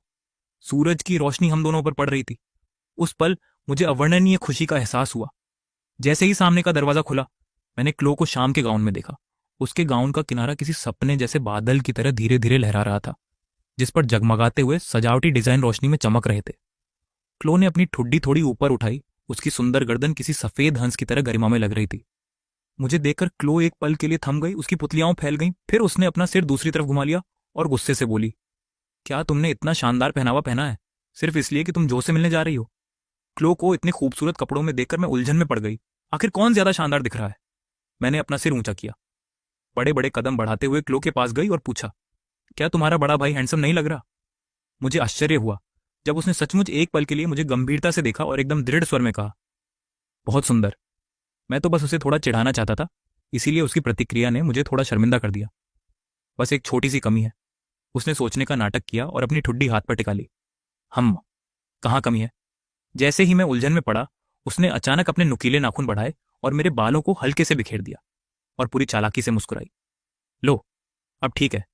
इतना कहकर उसने अपने गाउन का किनारा उठाया और कुछ कदम आगे दौड़ गई। बस ऐसे ही क्लो और मैं पूरे रास्ते मस्ती करते रहे और लगभग देर हो गई। जब हम रेस्टोरेंट पहुंचे तो हम दोनों ने एक दूसरे को देखा। ये बहुत अजीब था। जोई और उसके साथी बहुत ही कैजुअल कपड़ों में थे, हालांकि उन्होंने खुद को अच्छे से सजाया संवारा था। उनकी तुलना में क्लोई और मैं बिल्कुल हास्यास्पद लग रहे थे। जब जोई ने हमें देखा तो उसकी आंखों में भी हैरानी की एक झलक दिखी और उसने अपना मुंह ढकने के लिए अपना सिर दूसरी तरफ घुमा लिया और हल्की सी हंसी भी आई। जैसे ही हम बैठे, जोई ने एडन को आवाज दी और एक सुंदर युवक मुस्कुराते हुए हमारे पास आया। हालांकि मेरा ध्यान तुरंत उसके ठीक पीछे खड़ी ना पर गया। मैं आप दोनों का परिचय करा देती हूँ, ये मेरा छोटा भाई एडन है। उसका परिचय कराने के बाद जोई ने क्लोई की तरफ हल्का सा सिर हिलाया, जिससे यह संकेत मिला कि वह शायद उसे पहले से जानती थी। इसके बाद उन्होंने जो कुछ भी कहा वह मुझे टुकड़ों टुकड़ों में समझ आया। ऐसा लग रहा था कि एडन क्लोई को पसंद करता है और जोई उसकी बड़ी बहन होने का नाटक करते हुए मेरा पीछा कर रही थी।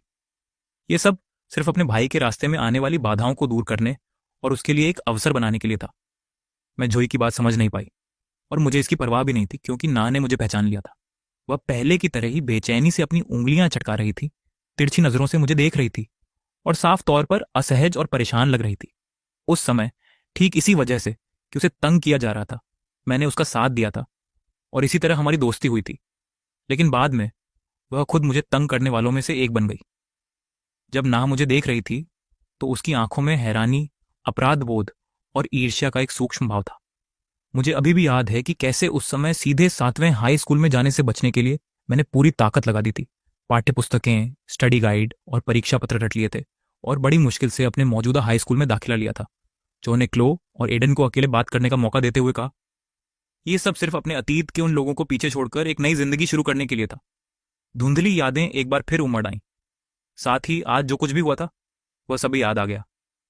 मैं अंदर से बहुत थकी हुई महसूस कर रही थी और उठकर जाने ही वाली थी कि तभी क्लो ने मेरा हाथ पकड़ लिया। बब्बा, मेरा इंतजार करो। उसके चेहरे पर शिकन थी और मैं समझ गई कि उसे बहुत कुछ कहना है। उसकी ऐसी निगाहों के सामने नहीं कहना मेरे लिए मुश्किल था, इसलिए मुझे हार माननी पड़ी। ठीक है, मैं तुम्हारा इंतजार करूंगी। मैं फर्श से छत तक फैली खिड़की के सामने रेलिंग से टिक गई और बाहर की भाग दौड़ भरी गाड़ियों को देखने लगी। अचानक मेरे सामने कहीं से एक लॉलीपॉप गिर पड़ी। लो, जो कि मुंह से एक लॉलीपॉप लटक रही थी, उसने बड़बड़ाते हुए मुझे दे दी। शुक्रिया। मुझे उम्मीद नहीं थी कि कैंपस की बड़ी घंटी इस तरह बजेगी। मुझे ये खाने में बहुत अच्छे लगते हैं। तो क्या हुआ, ये स्ट्रॉबेरी फ्लेवर के हैं, बेफिक्र होकर खा लो। फिर उसने मेरी नकल करते हुए खिड़की से बाहर देखा। एथन, हाँ, क्या बात है? कुछ खास नहीं, तुम्हारा नाम अच्छा लगता है। धन्यवाद।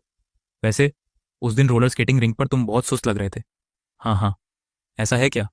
एथन, चलो हम दोनों कोशिश करते हैं। रेलिंग पर से मेरी पकड़ छूट गई और मैं लगभग गिर ही गया। तुमने क्या कहा? जोई की आंखों में मुस्कान आ गई और उसने मेरा गाल चुटकी से दबाने के लिए हाथ बढ़ाया, लेकिन मैं बच गया। उसने अपने सिर के पीछे खुजली की और शरारती अंदाज में हंसी। बस चिढ़ा रही थी। इतनी कंजूस क्यों हो? ना को मुझे ढूंढते हुए आते देख उसने अपनी भौहें ऊपर उठाई। देखो, कोई तुम्हारे लिए आया है। तुम दोनों एक दूसरे को जानते हो। इतना कहते हुए उसने अपनी जेब से अलग अलग फ्लेवर के कुछ और लॉलीपॉप निकाले और मेरे हाथ में रख दिए। फिर बेफिक्र होकर मुड़ी और चली गई। नाह अपनी कमीज का किनारा रगड़ते हुए मेरी तरफ बढ़ी। वह घबराई हुई थी।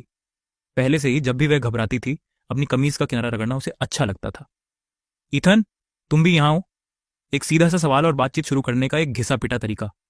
सच कहूं तो उसने मुझसे बात करने की पहल की। ये देखकर मुझे काफी हैरानी हुई। मुझे लगा था कि वह पूरी जिंदगी यही दिखावा करेगी कि कुछ हुआ ही नहीं। नाह ने मुझसे कई बेमतलब के सवाल पूछे, जैसे कि क्या मैंने खाना खा लिया है, मैं यहाँ कैसे आया, या क्या मैंने जू का नया गाना ग्रेटेस्ट वर्क्स ऑफ आर्ट सुना है। थोड़ी देर हल्की फुल्की बातचीत के बाद उसने आखिरकार हिम्मत जुटाकर धीरे से पूछा, अपने नए स्कूल में कैसा चल रहा है? उसकी सावधानी भरी झिझकती आवाज में एक उम्मीद झलक रही थी। मैंने मुस्कुराकर जवाब दिया, काफी अच्छा।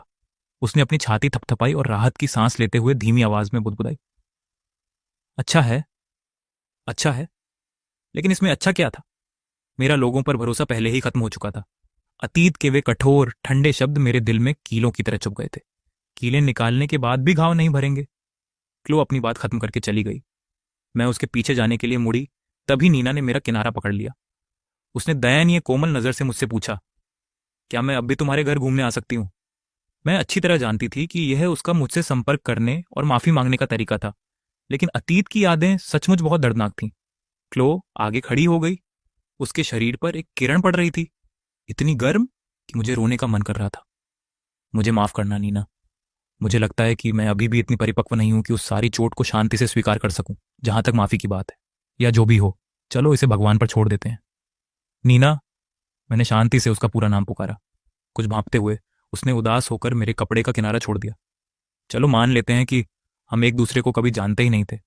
मैं तुम्हारे प्रति मन में कड़वाहट लिए अपनी जिंदगी नहीं जी सकती। मुझे उस रोशनी की ओर भागना है जो मेरी है।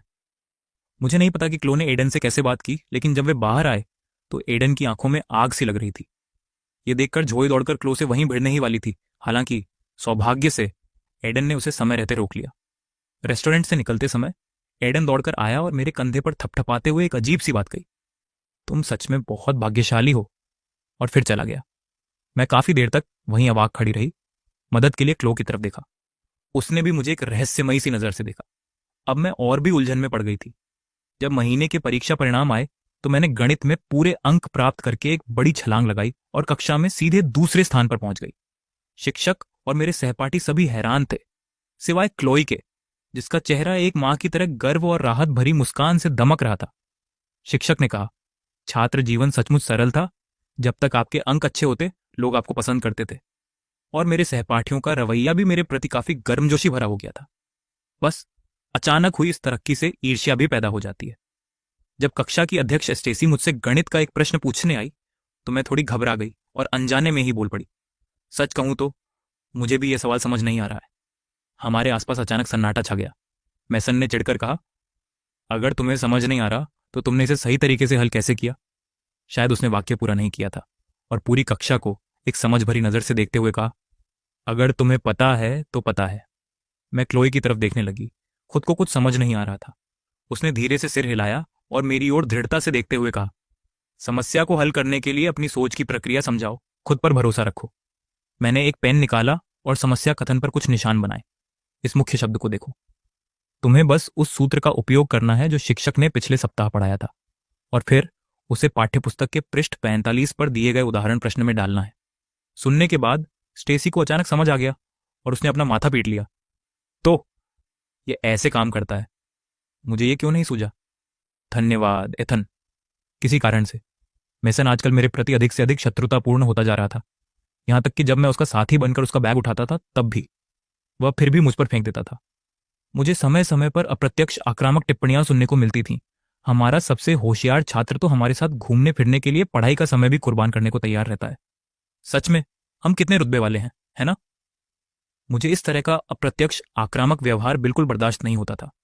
बाद में मैंने धीरे धीरे उनकी गतिविधियों में हिस्सा लेना बंद कर दिया और जब मुझे बाथरूम जाने की जरूरत भी नहीं होती थी तब भी मैं उनके साथ नहीं जाता था। फिर भी व्यंग्यपूर्ण टिप्पणियों से मैं बच नहीं पाया। देखा, मैंने कहा था ना, हमारा सबसे होशियार छात्र अब हमसे बिल्कुल अलग है। पता चला कि जब तक कोई आपको निशाना बनाना चाहता है तब तक आप जो भी करते हैं वह गलत ही होता है। यह कहना जरूरी था। मैसन का अपने समूह में अभी भी थोड़ा बहुत दबदबा था। उसके सर्कल के कई लोगों ने मुझे भी अलग थलग करना शुरू कर दिया। सौभाग्य से जैसे जैसे हम ऊपरी कक्षाओं में पहुंचे हमारे ज्यादातर सहपाठियों ने उनके साथ ये बचकानी हरकतें करना छोड़ दिया। ईथन, कोई बाहर तुम्हारा इंतजार कर रहा है।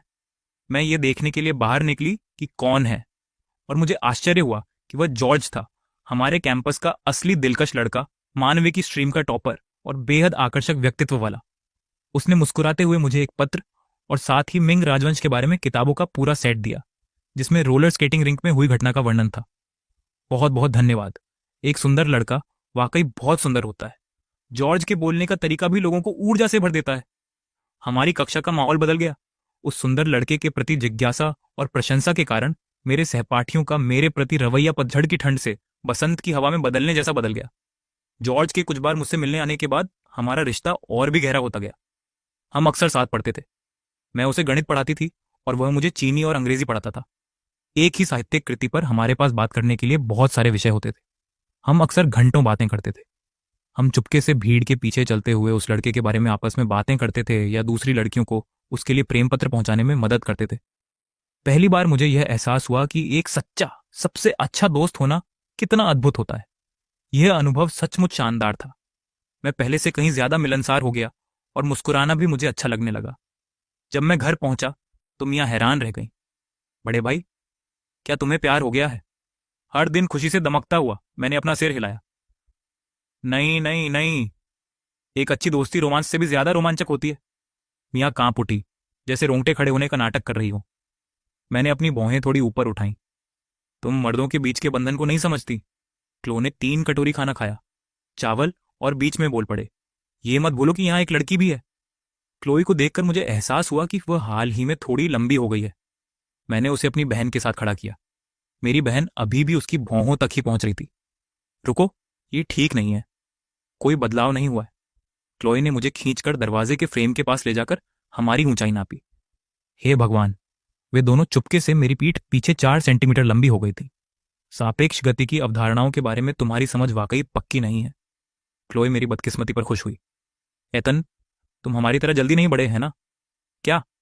इस बात पर विश्वास न करते हुए मैं अपनी ऊंचाई नापने गया तो पता चला कि मैं सिर्फ 1 सेंटीमीटर ही बड़ा हूं। क्या माँ ने मुझे बिना बताए तुम दोनों को चुपके से ज्यादा खाना दे दिया? मैंने गुस्से से पूछा। क्लोई और मेरी बहन ने मासूमियत भरे चेहरों से कंधे उचका दिए। तो फिर यहां क्या हो रहा है?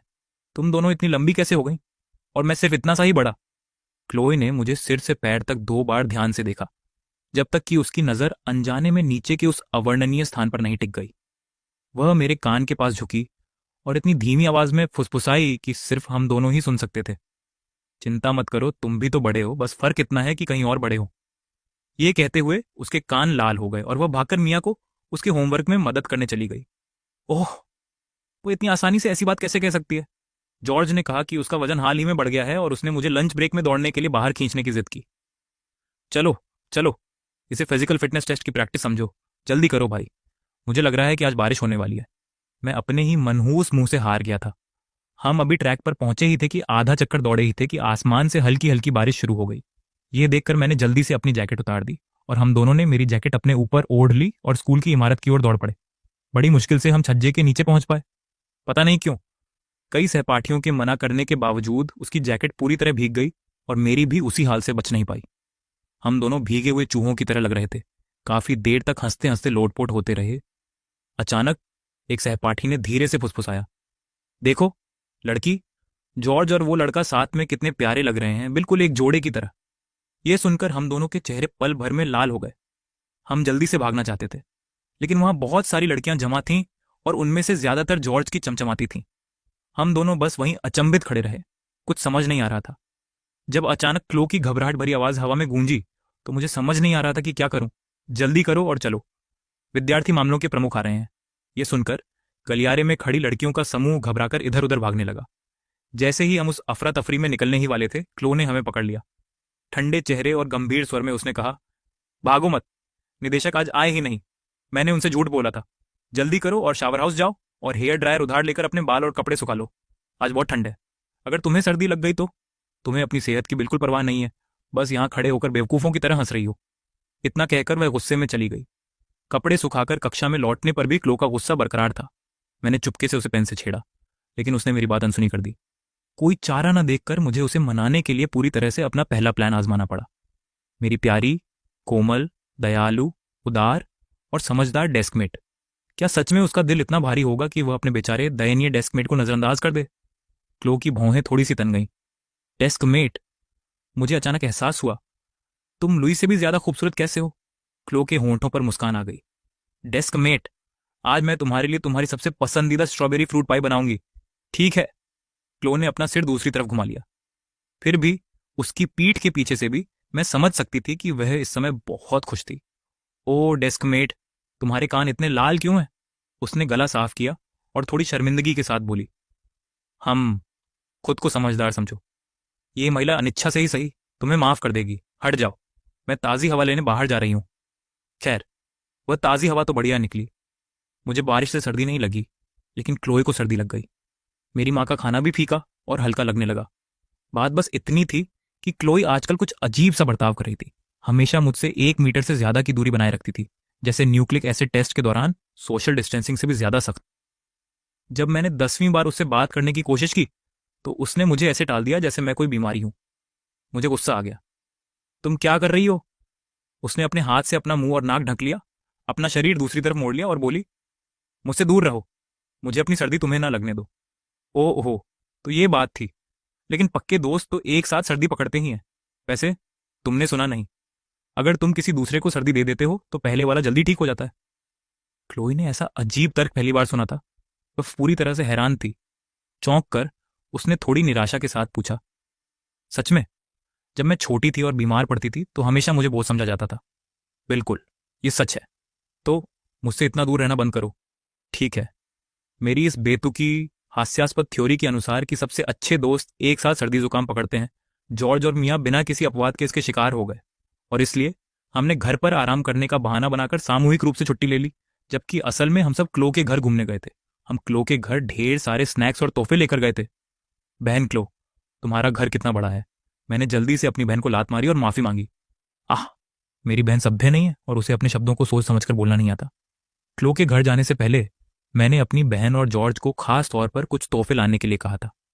क्लो का घर सचमुच बहुत खाली था। उसमें घर जैसी गर्माहट का कोई एहसास नहीं था। मेरी बहन ने एक खुशबूदार मोमबत्ती दी, जॉर्ज ने कपों का एक सेट दिया और मैंने अपना सबसे पसंदीदा स्क्वेटल प्लशी दिया, जो बिल्कुल उसी लाइन का था जैसा मैंने दिया था, जिस पर मैं हर रात तकिया बनाकर सोती थी।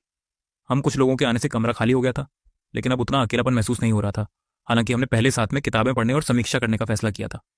आखिर में हमने प्रोजेक्टर पर फिल्म देखने का फैसला किया। पहले तो रोगिना ने नवीनतम हॉरर फिल्म देखी, लेकिन ऑनलाइन चर्चा थी कि उसका अंत अशुभ था, इसलिए मियाँ ने एलिस इन वंडरलैंड देखने की जिद की। बाद में सिर्फ फिल्म देखना और नाश्ता करना फिर से बोरिंग लगने लगा, इसीलिए मियाँ और जॉर्ज वीडियो गेम खेलने लगे। किसने सोचा होगा कि जॉर्ज जो आमतौर पर इतना सौम्य और सभ्य दिखता था, चुपके से एक बड़ा गेमर था। मैंने अपने बैग से एक चीनी अभ्यास पुस्तिका निकाली, उसे पलटकर निबंध ग्रिड पेपर का इस्तेमाल किया और क्लो के साथ गमोकू खेला। क्या तुम्हें इस सुंदर लड़के से नरमी की जरूरत है? मैं दुनिया में अजेय हूं। अभी भी दया की भीख मांगने में देर नहीं हुई है। किसने सोचा होगा कि क्लो के शतरंज कौशल इतने जबरदस्त थे? हम दोनों अक्सर एक पूरा कमरा भर देते थे। निबंध लिखने के लिए कागज का एक पन्ना पलट गया, लेकिन विजेता का फैसला नहीं हो पा रहा था। फिर एक और पन्ना, और फिर एक और, जब तक कि उसने वह चीनी परीक्षा का कागज नहीं निकाल लिया जिसे मैंने संभाल कर रखा था। मैंने झट से चीनी परीक्षा का कागज छीन लिया और उसे अपने सीने से लगा लिया। ये वाला नहीं। क्लोए ने अपना सिर झुकाया, हैरानी से देखते हुए। क्यों नहीं? ना मतलब ना। इतने सारे जीत क्यों हैं? थोड़ी देर बाद, जब मेरा ध्यान कहीं और था, क्लोई ने चुपके से हमला किया और परीक्षा का कागज मुझसे छीन लिया। मेरा चेहरा पल भर में लाल हो गया, क्योंकि इस परीक्षा पत्र का निबंध विषय तड़प था और मैंने अपनी शुरुआती पंक्तियों में एक कविता का प्रयोग किया था जिसमें चतुराई से क्लो का नाम शामिल था। चमकीले चांद के नीचे विलो की छायाएं धुएं की तरह मंडराती हैं। अंतहीन तड़प तुम्हें अनंत काल तक घेरे रहती है, इस डर से कि मेरा छोटा सा राज्य खुल जाएगा। मैं शर्म से लाल हो गई, अपना सिर नीचे कर लिया और उसकी तरफ देखने की हिम्मत नहीं की। वह हंसी और परीक्षा पत्र मुझे वापस दे दिया। लो, मैं तुम्हें अपना दे देती हूं। मैंने तुम्हारे निबंध का इस्तेमाल नहीं किया। मैंने उसके निबंध की शुरुआत को यूं ही देखने का नाटक किया। मुझे घोर आश्चर्य हुआ, उसका निबंध भी वास्तव में एक कविता थी। फूलों का मौसम पूर्णिमा के चांद के नीचे धीरे से बचता है। एक कोमल छाया मेरे सपनों में चुपचाप मंडराती रहती है। आह, क्या वह जिसके बारे में लिख रही थी वह मैं ही थी? अब मेरा फिल्म देखने का मन नहीं था, हालांकि मैं मैडहैटर की उस बेतुकी पंक्ति से बहुत प्रभावित हुई थी। एक कौवा लेखन मेज जैसा क्यों होता है? पिज्जा खत्म करने के बाद हम सब कालीन पर इधर उधर फैल गए। कितना उबाऊ है, मियाँ रोते हुए बोली। उसने क्लो से पूछा, बहन क्लो, क्या तुम्हारे जैसी किसी को कभी बोरियत भी महसूस होती है? क्लो थोड़ी देर चुप रही, फिर कुछ उदास होकर बोली, हाँ, हर समय। उसकी आवाज में उदासी महसूस करते हुए मैंने कहा, बोरियत महसूस करना वास्तव में बहुत जरूरी है। कोई व्यक्ति अपने खाली समय में क्या करना चुनता है, यही उसे दूसरों से अलग बनाता है। यह सुनकर क्लो एक पल के लिए रुक गई, फिर मेरी तरफ देखने के लिए अपना सिर घुमाया। उसकी आंखें चमक उठी। थोड़ा असहज महसूस करते हुए मैंने कहा, ये वेदरिंग हाइट्स की एक पंक्ति है। ये उन चीनी अध्ययन नोट्स से है जिन्हें जॉर्ज ने मुझे व्यवस्थित करने में मदद की थी। जॉर्ज भी हंसा और बोला, ईथन, मैंने तुम्हें ये पढ़ने के लिए दिए थे, शब्द दर शब्द सुनाने के लिए नहीं। मुझे लगता है कि मेरी याददाश्त बेहतर है। जब युवा लोग मिलते हैं तो ऐसा लगता है कि एक ही समय में उबाऊ और मजेदार दोनों हैं। हमारी बातचीत जारी रखते हुए जॉर्ज ने अचानक पूछा, क्या आप लोगों के कोई सपने हैं? उसने कहा कि उसका वास्तव में कोई सपना नहीं है, लेकिन उसके माता पिता की उससे बहुत उम्मीदें हैं। इसीलिए फिलहाल उसकी सबसे बड़ी इच्छा किसी प्रतिष्ठित विश्वविद्यालय में दाखिला लेना है। शायद कॉलेज में दाखिला मिलने के बाद वह किसी अच्छे शहर में जाकर अच्छी नौकरी ढूंढ लेगा। वह अपने माता पिता के नियंत्रण में नहीं रहना चाहता था। जॉर्ज ने एक गहरी सांस ली। मुझे लगता है कि मैं अभी कुछ नहीं करना चाहता। मैं हर काम पूरी लगन से कर रहा हूं। मियाँ ने बीच में कहा, मैंने अभी इतना आगे नहीं सोचा है। अभी तो बस मैं अपना एक छोटा सा घर चाहती हूँ। तुम्हारा क्या ख्याल है? क्लो ने अपना सपना नहीं बताया, बल्कि मुझसे ही पूछा। मैं वैज्ञानिक शोध करना चाहती हूँ। क्या आपने नहीं कहा था कि मैं शोध के लिए बिल्कुल उपयुक्त हूँ? मैंने होंठों को छटकाया और भविष्य की कल्पना करने लगी। इसके अलावा प्रयोगशाला शोध के माध्यम से मैं गणित को वास्तविक जीवन में लागू करना चाहती हूँ। मैं चाहती हूँ कि मेरे पिताजी जैसे लोग तकनीकी प्रगति के लाभों का आनंद उठाएं, चाहे वह किसी भी क्षेत्र में हो। मैं कुछ ऐसा करना चाहती हूँ जिससे दुनिया बेहतर बने। कमरा अचानक शांत हो गया। कुछ देर बाद मैंने थोड़ी घबराहट से पूछा, आप लोग मुझ पर हंसेंगे तो नहीं, है ना? क्या वो बड़े होने पर परिपक्वता का सिंड्रोम नहीं होता, जिसमें मिडिल या हाई स्कूल में जाते ही सब लोग उन सहपाठियों को नीचा देखने लगते हैं जो क्लास में सवालों के जवाब देते हैं? ऐसा लगता है जैसे सकारात्मक ऊर्जा और महत्वाकांक्षा बुरी चीजें बन गई हों जिनसे हर कोई बचना चाहता है। क्लो ने मुझे बहुत गंभीरता से देखा। नहीं, हम नहीं हंसेंगे। एथन, तुम सच में बहुत अच्छे हो। मेरी बहन और जॉर्ज ने भी मुझे गहरी भरोसे और हौसला अफजाई भरी निगाहों से देखा। वो विचार जिन्हें जोर से कहना शर्मनाक लगता था, वो भावनाएं जिन्हें सच्चे दोस्तों के सामने आसानी से गलत समझा जा सकता था, आखिरकार उन्हें खुलकर और बेझिझक व्यक्त किया जा सका। जिस दिन हमने सीटें बदली, क्योंकि मैं चुनने वाला दूसरा व्यक्ति था, जब मैं क्लासरूम में पहुंचा तो क्लो पहले से ही अपनी मूल सीट पर बैठी थी। जब मेरी बारी आई तो मैंने जानबूझकर थोड़ी देर दूसरी डेस्क के आसपास चक्कर लगाया, क्योंकि मुझे क्लो का चेहरा ठीक नहीं लग रहा था।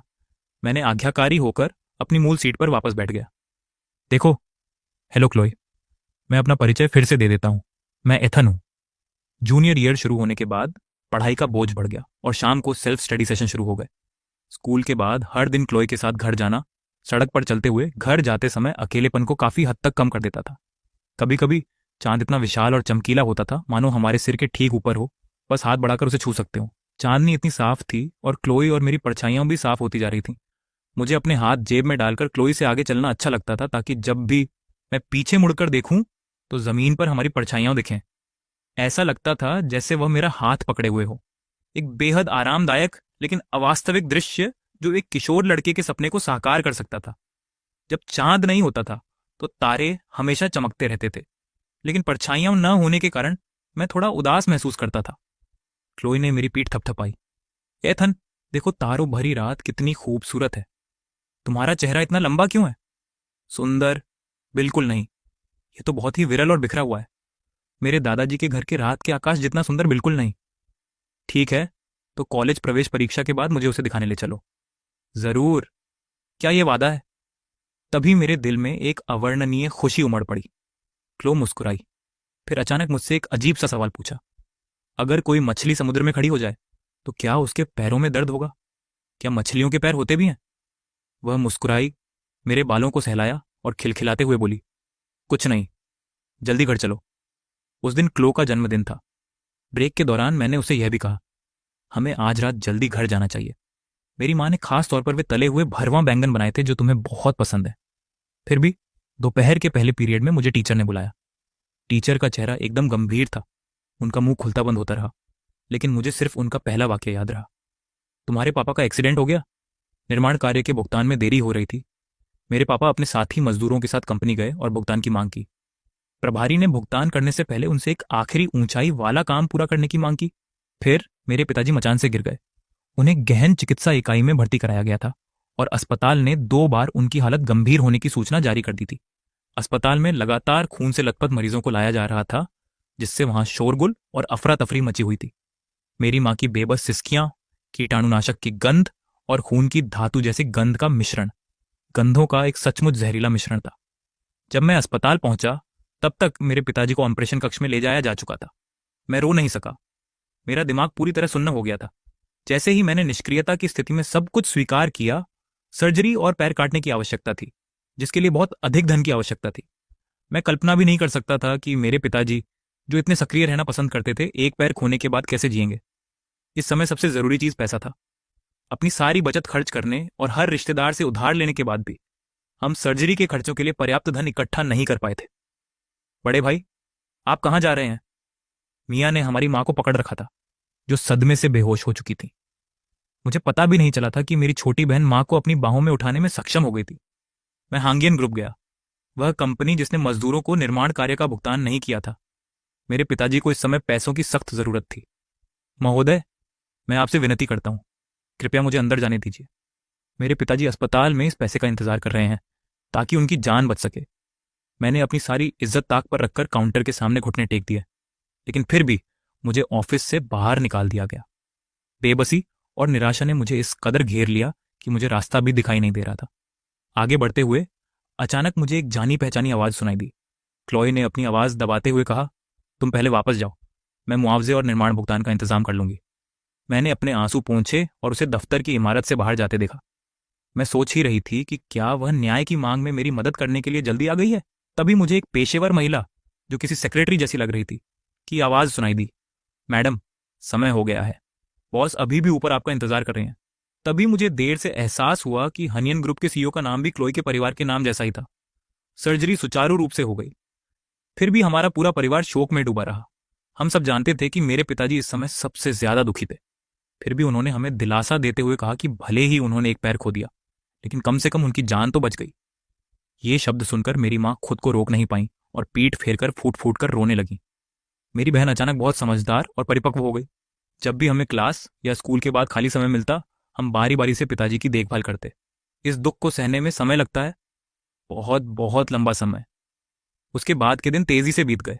उस घटना के बाद क्लोई फिर कभी स्कूल नहीं लौटी। हर बार जब मैं उसके परीक्षा पत्र इकट्ठा करती तो उन्हें डेस्क पर करीने से ढेर लगा देती। वे 1 फुट ऊंचे तक जमा हो गए थे। मुझे डर था कि इससे पीछे बैठे छात्रों को ब्लैक बोर्ड देखने में दिक्कत होगी, इसलिए मैंने उन्हें उसकी कुर्सी पर रख दिया। मैंने सुना कि वह विदेश जा रही है और कॉलेज प्रवेश परीक्षा नहीं देगी, यानी वह कभी स्कूल वापस नहीं आएगी। शायद उस समय का दर्द इतना गहरा था कि मुझे कई बातें ठीक से याद नहीं है। मेरी याद में बस अस्पताल के अनगिनत चक्कर और हल करने के लिए अनगिनत परीक्षा पत्र ही थे। जब कॉलेज प्रवेश परीक्षा समाप्त हुई, तब जाकर मुझे चैन की सांस मिली। लड़के इकट्ठा होकर अपनी पसंद की लड़कियों से अपने प्यार का इजहार करने के बारे में उत्साह से बातें कर रहे थे। वे लड़की के सिर से एक प्यारा सा हेयर क्लिप चाहते थे, क्योंकि वह हमेशा उसके साथ रहता था और ऐसा लगता था जैसे वे हमेशा उसके साथ हैं। आह, क्लोई तो यहां नहीं है। अगर वह यहां होती तो तुम उससे एक मांग सकते थे। तुम किस तरह का सपना देख रहे हो? देवी क्लोई तुम्हें वह कभी नहीं देगी। स्नातक समारोह के दिन क्लोई सच में आई। वह पहले से कहीं ज्यादा सुंदर हो गई थी और उसका वजन भी काफी कम हो गया था। फिर भी जैसे ही मैंने उसे देखा, मुझे अपने पिताजी की याद आ गई, जो अकेले बिस्तर पर लेटे लेटे लगातार सिगरेट पीते रहते थे, और मेरा दिल दर्द से भर गया। जब स्नातक समारोह समाप्त हुआ तो मुझे अपनी डेस्क में एक अतिरिक्त हेयर क्लिप मिली। मैं इसे जाने नहीं दे सकती। हमें विदाई देने का भी मौका नहीं मिला, एक उचित विदाई। बाद में मुझे लगातार एक सपना आता रहा। सपने में हाई स्कूल से स्नातक होने पर मैंने बेशर्मी से घोषणा की कि मैं अपने हर सहपाठी को गले लगाना चाहती हूँ। इससे पहले कि मैं कक्षा अध्यक्ष तक पहुंच पाती, मेरी सहपाठी ने मेरी वर्दी की आस्तीन पकड़कर मुझे खींच लिया। अगर तुम मुझे गले लगाना चाहती हो तो तुम्हें इतनी परेशानी उठाने की जरूरत नहीं है, उसने कहा। अगले ही पल मैं उसके आलिंगन में समा गई। ये गर्म वसंत की धूप की तरह कोमल लगा। क्लो ने मेरे कान में धीरे से फुसफुसाया। उसकी आवाज फुसफुसाहट जितनी धीमी थी। अब से तुम्हें मेरे अलावा किसी और को गले लगाने की अनुमति नहीं है। बाद में हमारे परिवार के दिन काफी अच्छे हो गए। मुआवजा राशि अच्छी खासी थी, जिससे मेरी बहन और मुझे कॉलेज की पढ़ाई के साथ साथ मेरे पिताजी के पुनर्वास शुल्क का भी भुगतान हो गया। मुझे नहीं पता था कि क्लो ने इसे संभव बनाने के लिए कितनी मेहनत की थी। मुझे पता था कि मुझे अपना गुस्सा उस पर नहीं निकालना चाहिए, फिर भी मुझे यह भी नहीं पता था कि उसका सामना कैसे करूं। मेरी बहन ने चिकित्सा की पढ़ाई की, जिसमें उसने बायोमैकेनिक्स और चिकित्सा देखभाल के एकीकरण पर ध्यान केंद्रित किया। मेरे पिताजी ने जो कृत्रिम पैर डिजाइन किया था, उसकी मदद से अब वे लगभग एक आम इंसान की तरह ही चल फिर सकते थे। मैं गणित पर शोध करती रही, सिवाय उस प्रोजेक्ट के जिस पर मैंने हाल ही में काम किया था, जो कृषि प्रौद्योगिकी से संबंधित था। कृषि में गणितीय मॉडलों के प्रयोग से कई गांवों को गरीबी से बाहर निकलने में मदद मिली थी। जैसे जैसे मेरे पिताजी बूढ़े होते गए, उन्होंने गांव वापस जाने की जिद की। समाज के लिए उपयोगी 2 बच्चों को पालने के बाद मेरे माता पिता एक बात को छोड़कर बाकी सब चीजों से संतुष्ट थे। वे यह बात कहने की हिम्मत नहीं करते थे कि मेरा कभी कोई रिश्ता नहीं रहा। जब भी कोई मुझसे अपने दिल की बात कहता, मैं उनसे पूछती, अगर कोई मछली समुद्र में खड़ी हो जाए तो क्या उसके पैरों में दर्द होगा? मुझे कभी मनचाहा जवाब नहीं मिलता था, क्योंकि मुझे खुद भी इसका जवाब नहीं पता था। कभी कभी मेरी माँ जानबूझकर मुझसे सवाल करती थी। मुझे हैरानी होती है कि क्लोए आजकल क्या कर रही है। हाँ, वह आजकल क्या कर रही है। महीने के अंत में मैंने जॉर्ज की शादी में शामिल होने के लिए संस्थान से 2 दिन की छुट्टी ली। शादी में मेजबान ने पूछा, तुम्हारा बचपन कैसा था? मेरा बचपन बहुत ही सरल था। एक प्यारी सी साधारण हेयर क्लिप, एक निबंध पत्र पर गोकू ग्रिड से बना चीनी परीक्षा का पेपर, तारों भरे आकाश को देखने का अधूरा वादा, और एक ऐसा आलिंगन जो समय पर पूरा नहीं हो पाया। शादी की सुबह मेरी मुलाकात नैना से भी हुई। वह पहले से ही एक छोटी बच्ची की मां थी। उसने अपनी जवानी की झिझक और संकोच को त्याग दिया था और एक ऐसी मां बन गई थी जिसे वह प्यार करती थी। मेरी बेटी ने सहारा लिया। उसने मुस्कुराते हुए मुझे उस बच्ची से मिलवाया। ना नूनन, ये मम्मी की स्कूल के दिनों की बहुत अच्छी दोस्त हैं। ना ने अपने कान के पीछे दबे बालों को प्यार से सहलाते हुए मुझसे ईमानदारी से कहा, ईथन, मिडिल स्कूल में जो कुछ भी हुआ उसके लिए धन्यवाद और मुझे माफ कर दो। मैं मुस्कुराया। मेरे दिल में अब कोई नाराजगी नहीं थी। मैंने शांति से उसकी इस देर से मिली माफी को स्वीकार कर लिया। कई रातों को तो मैं उसके प्रति आभारी भी महसूस करता था। अगर वो न होती तो शायद मैं किसी अच्छे हाई स्कूल में दाखिला पाने के लिए इतनी मेहनत न करता, और अगर मैं उस अच्छे हाई स्कूल में न जाता तो शायद मैं क्लोई से कभी न मिलता। क्लोई, देखो, ये सब चीजें तो मानो किस्मत ने पहले से ही तय कर रखी थी, इसीलिए अब मुझसे कुछ मत छिपाना, ठीक है? मैंने तुम्हें कभी दोष नहीं दिया। मुझे बस उस समय समझ नहीं आ रहा था कि क्या करूं, भले ही मुझे पता नहीं था कि क्लोई कहाँ है। हर साल अपने जन्मदिन पर मुझे पोकेमोन सीरीज का एक सॉफ्ट टॉय मिलता था। इस साल मुझे अभी तक कोई संदेश नहीं मिला था। क्या उसके साथ कुछ हुआ, या वह मुझे भूल ही गई थी?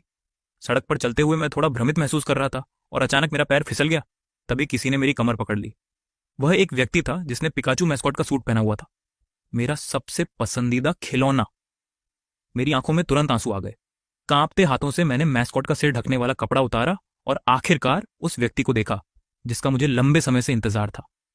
क्लो ने लाल आंखों से मेरी ओर देखा, ठीक उसी तरह मुस्कुराते हुए जैसे सालों पहले उस गर्मी की दोपहर में मुस्कुराई थी। मैंने गहरी सांस ली। मेरी आवाज कांप रही थी जब मैंने पूछा, बताओ, अगर कोई मछली समुद्र में खड़ी हो तो क्या उसके पैरों में दर्द होगा? उसने खुद को मेरी बाहों में फेंक दिया और उसका जवाब था, मैं तुमसे प्यार करती हूं। कौवा लिखने की मेज जैसा क्यों होता है? क्योंकि मैं तुम्हें पसंद करती हूं। अगर कोई मछली समुद्र में खड़ी हो तो क्या उसके पैरों में दर्द होगा? जवाब है, मैं तुमसे प्यार करती हूं।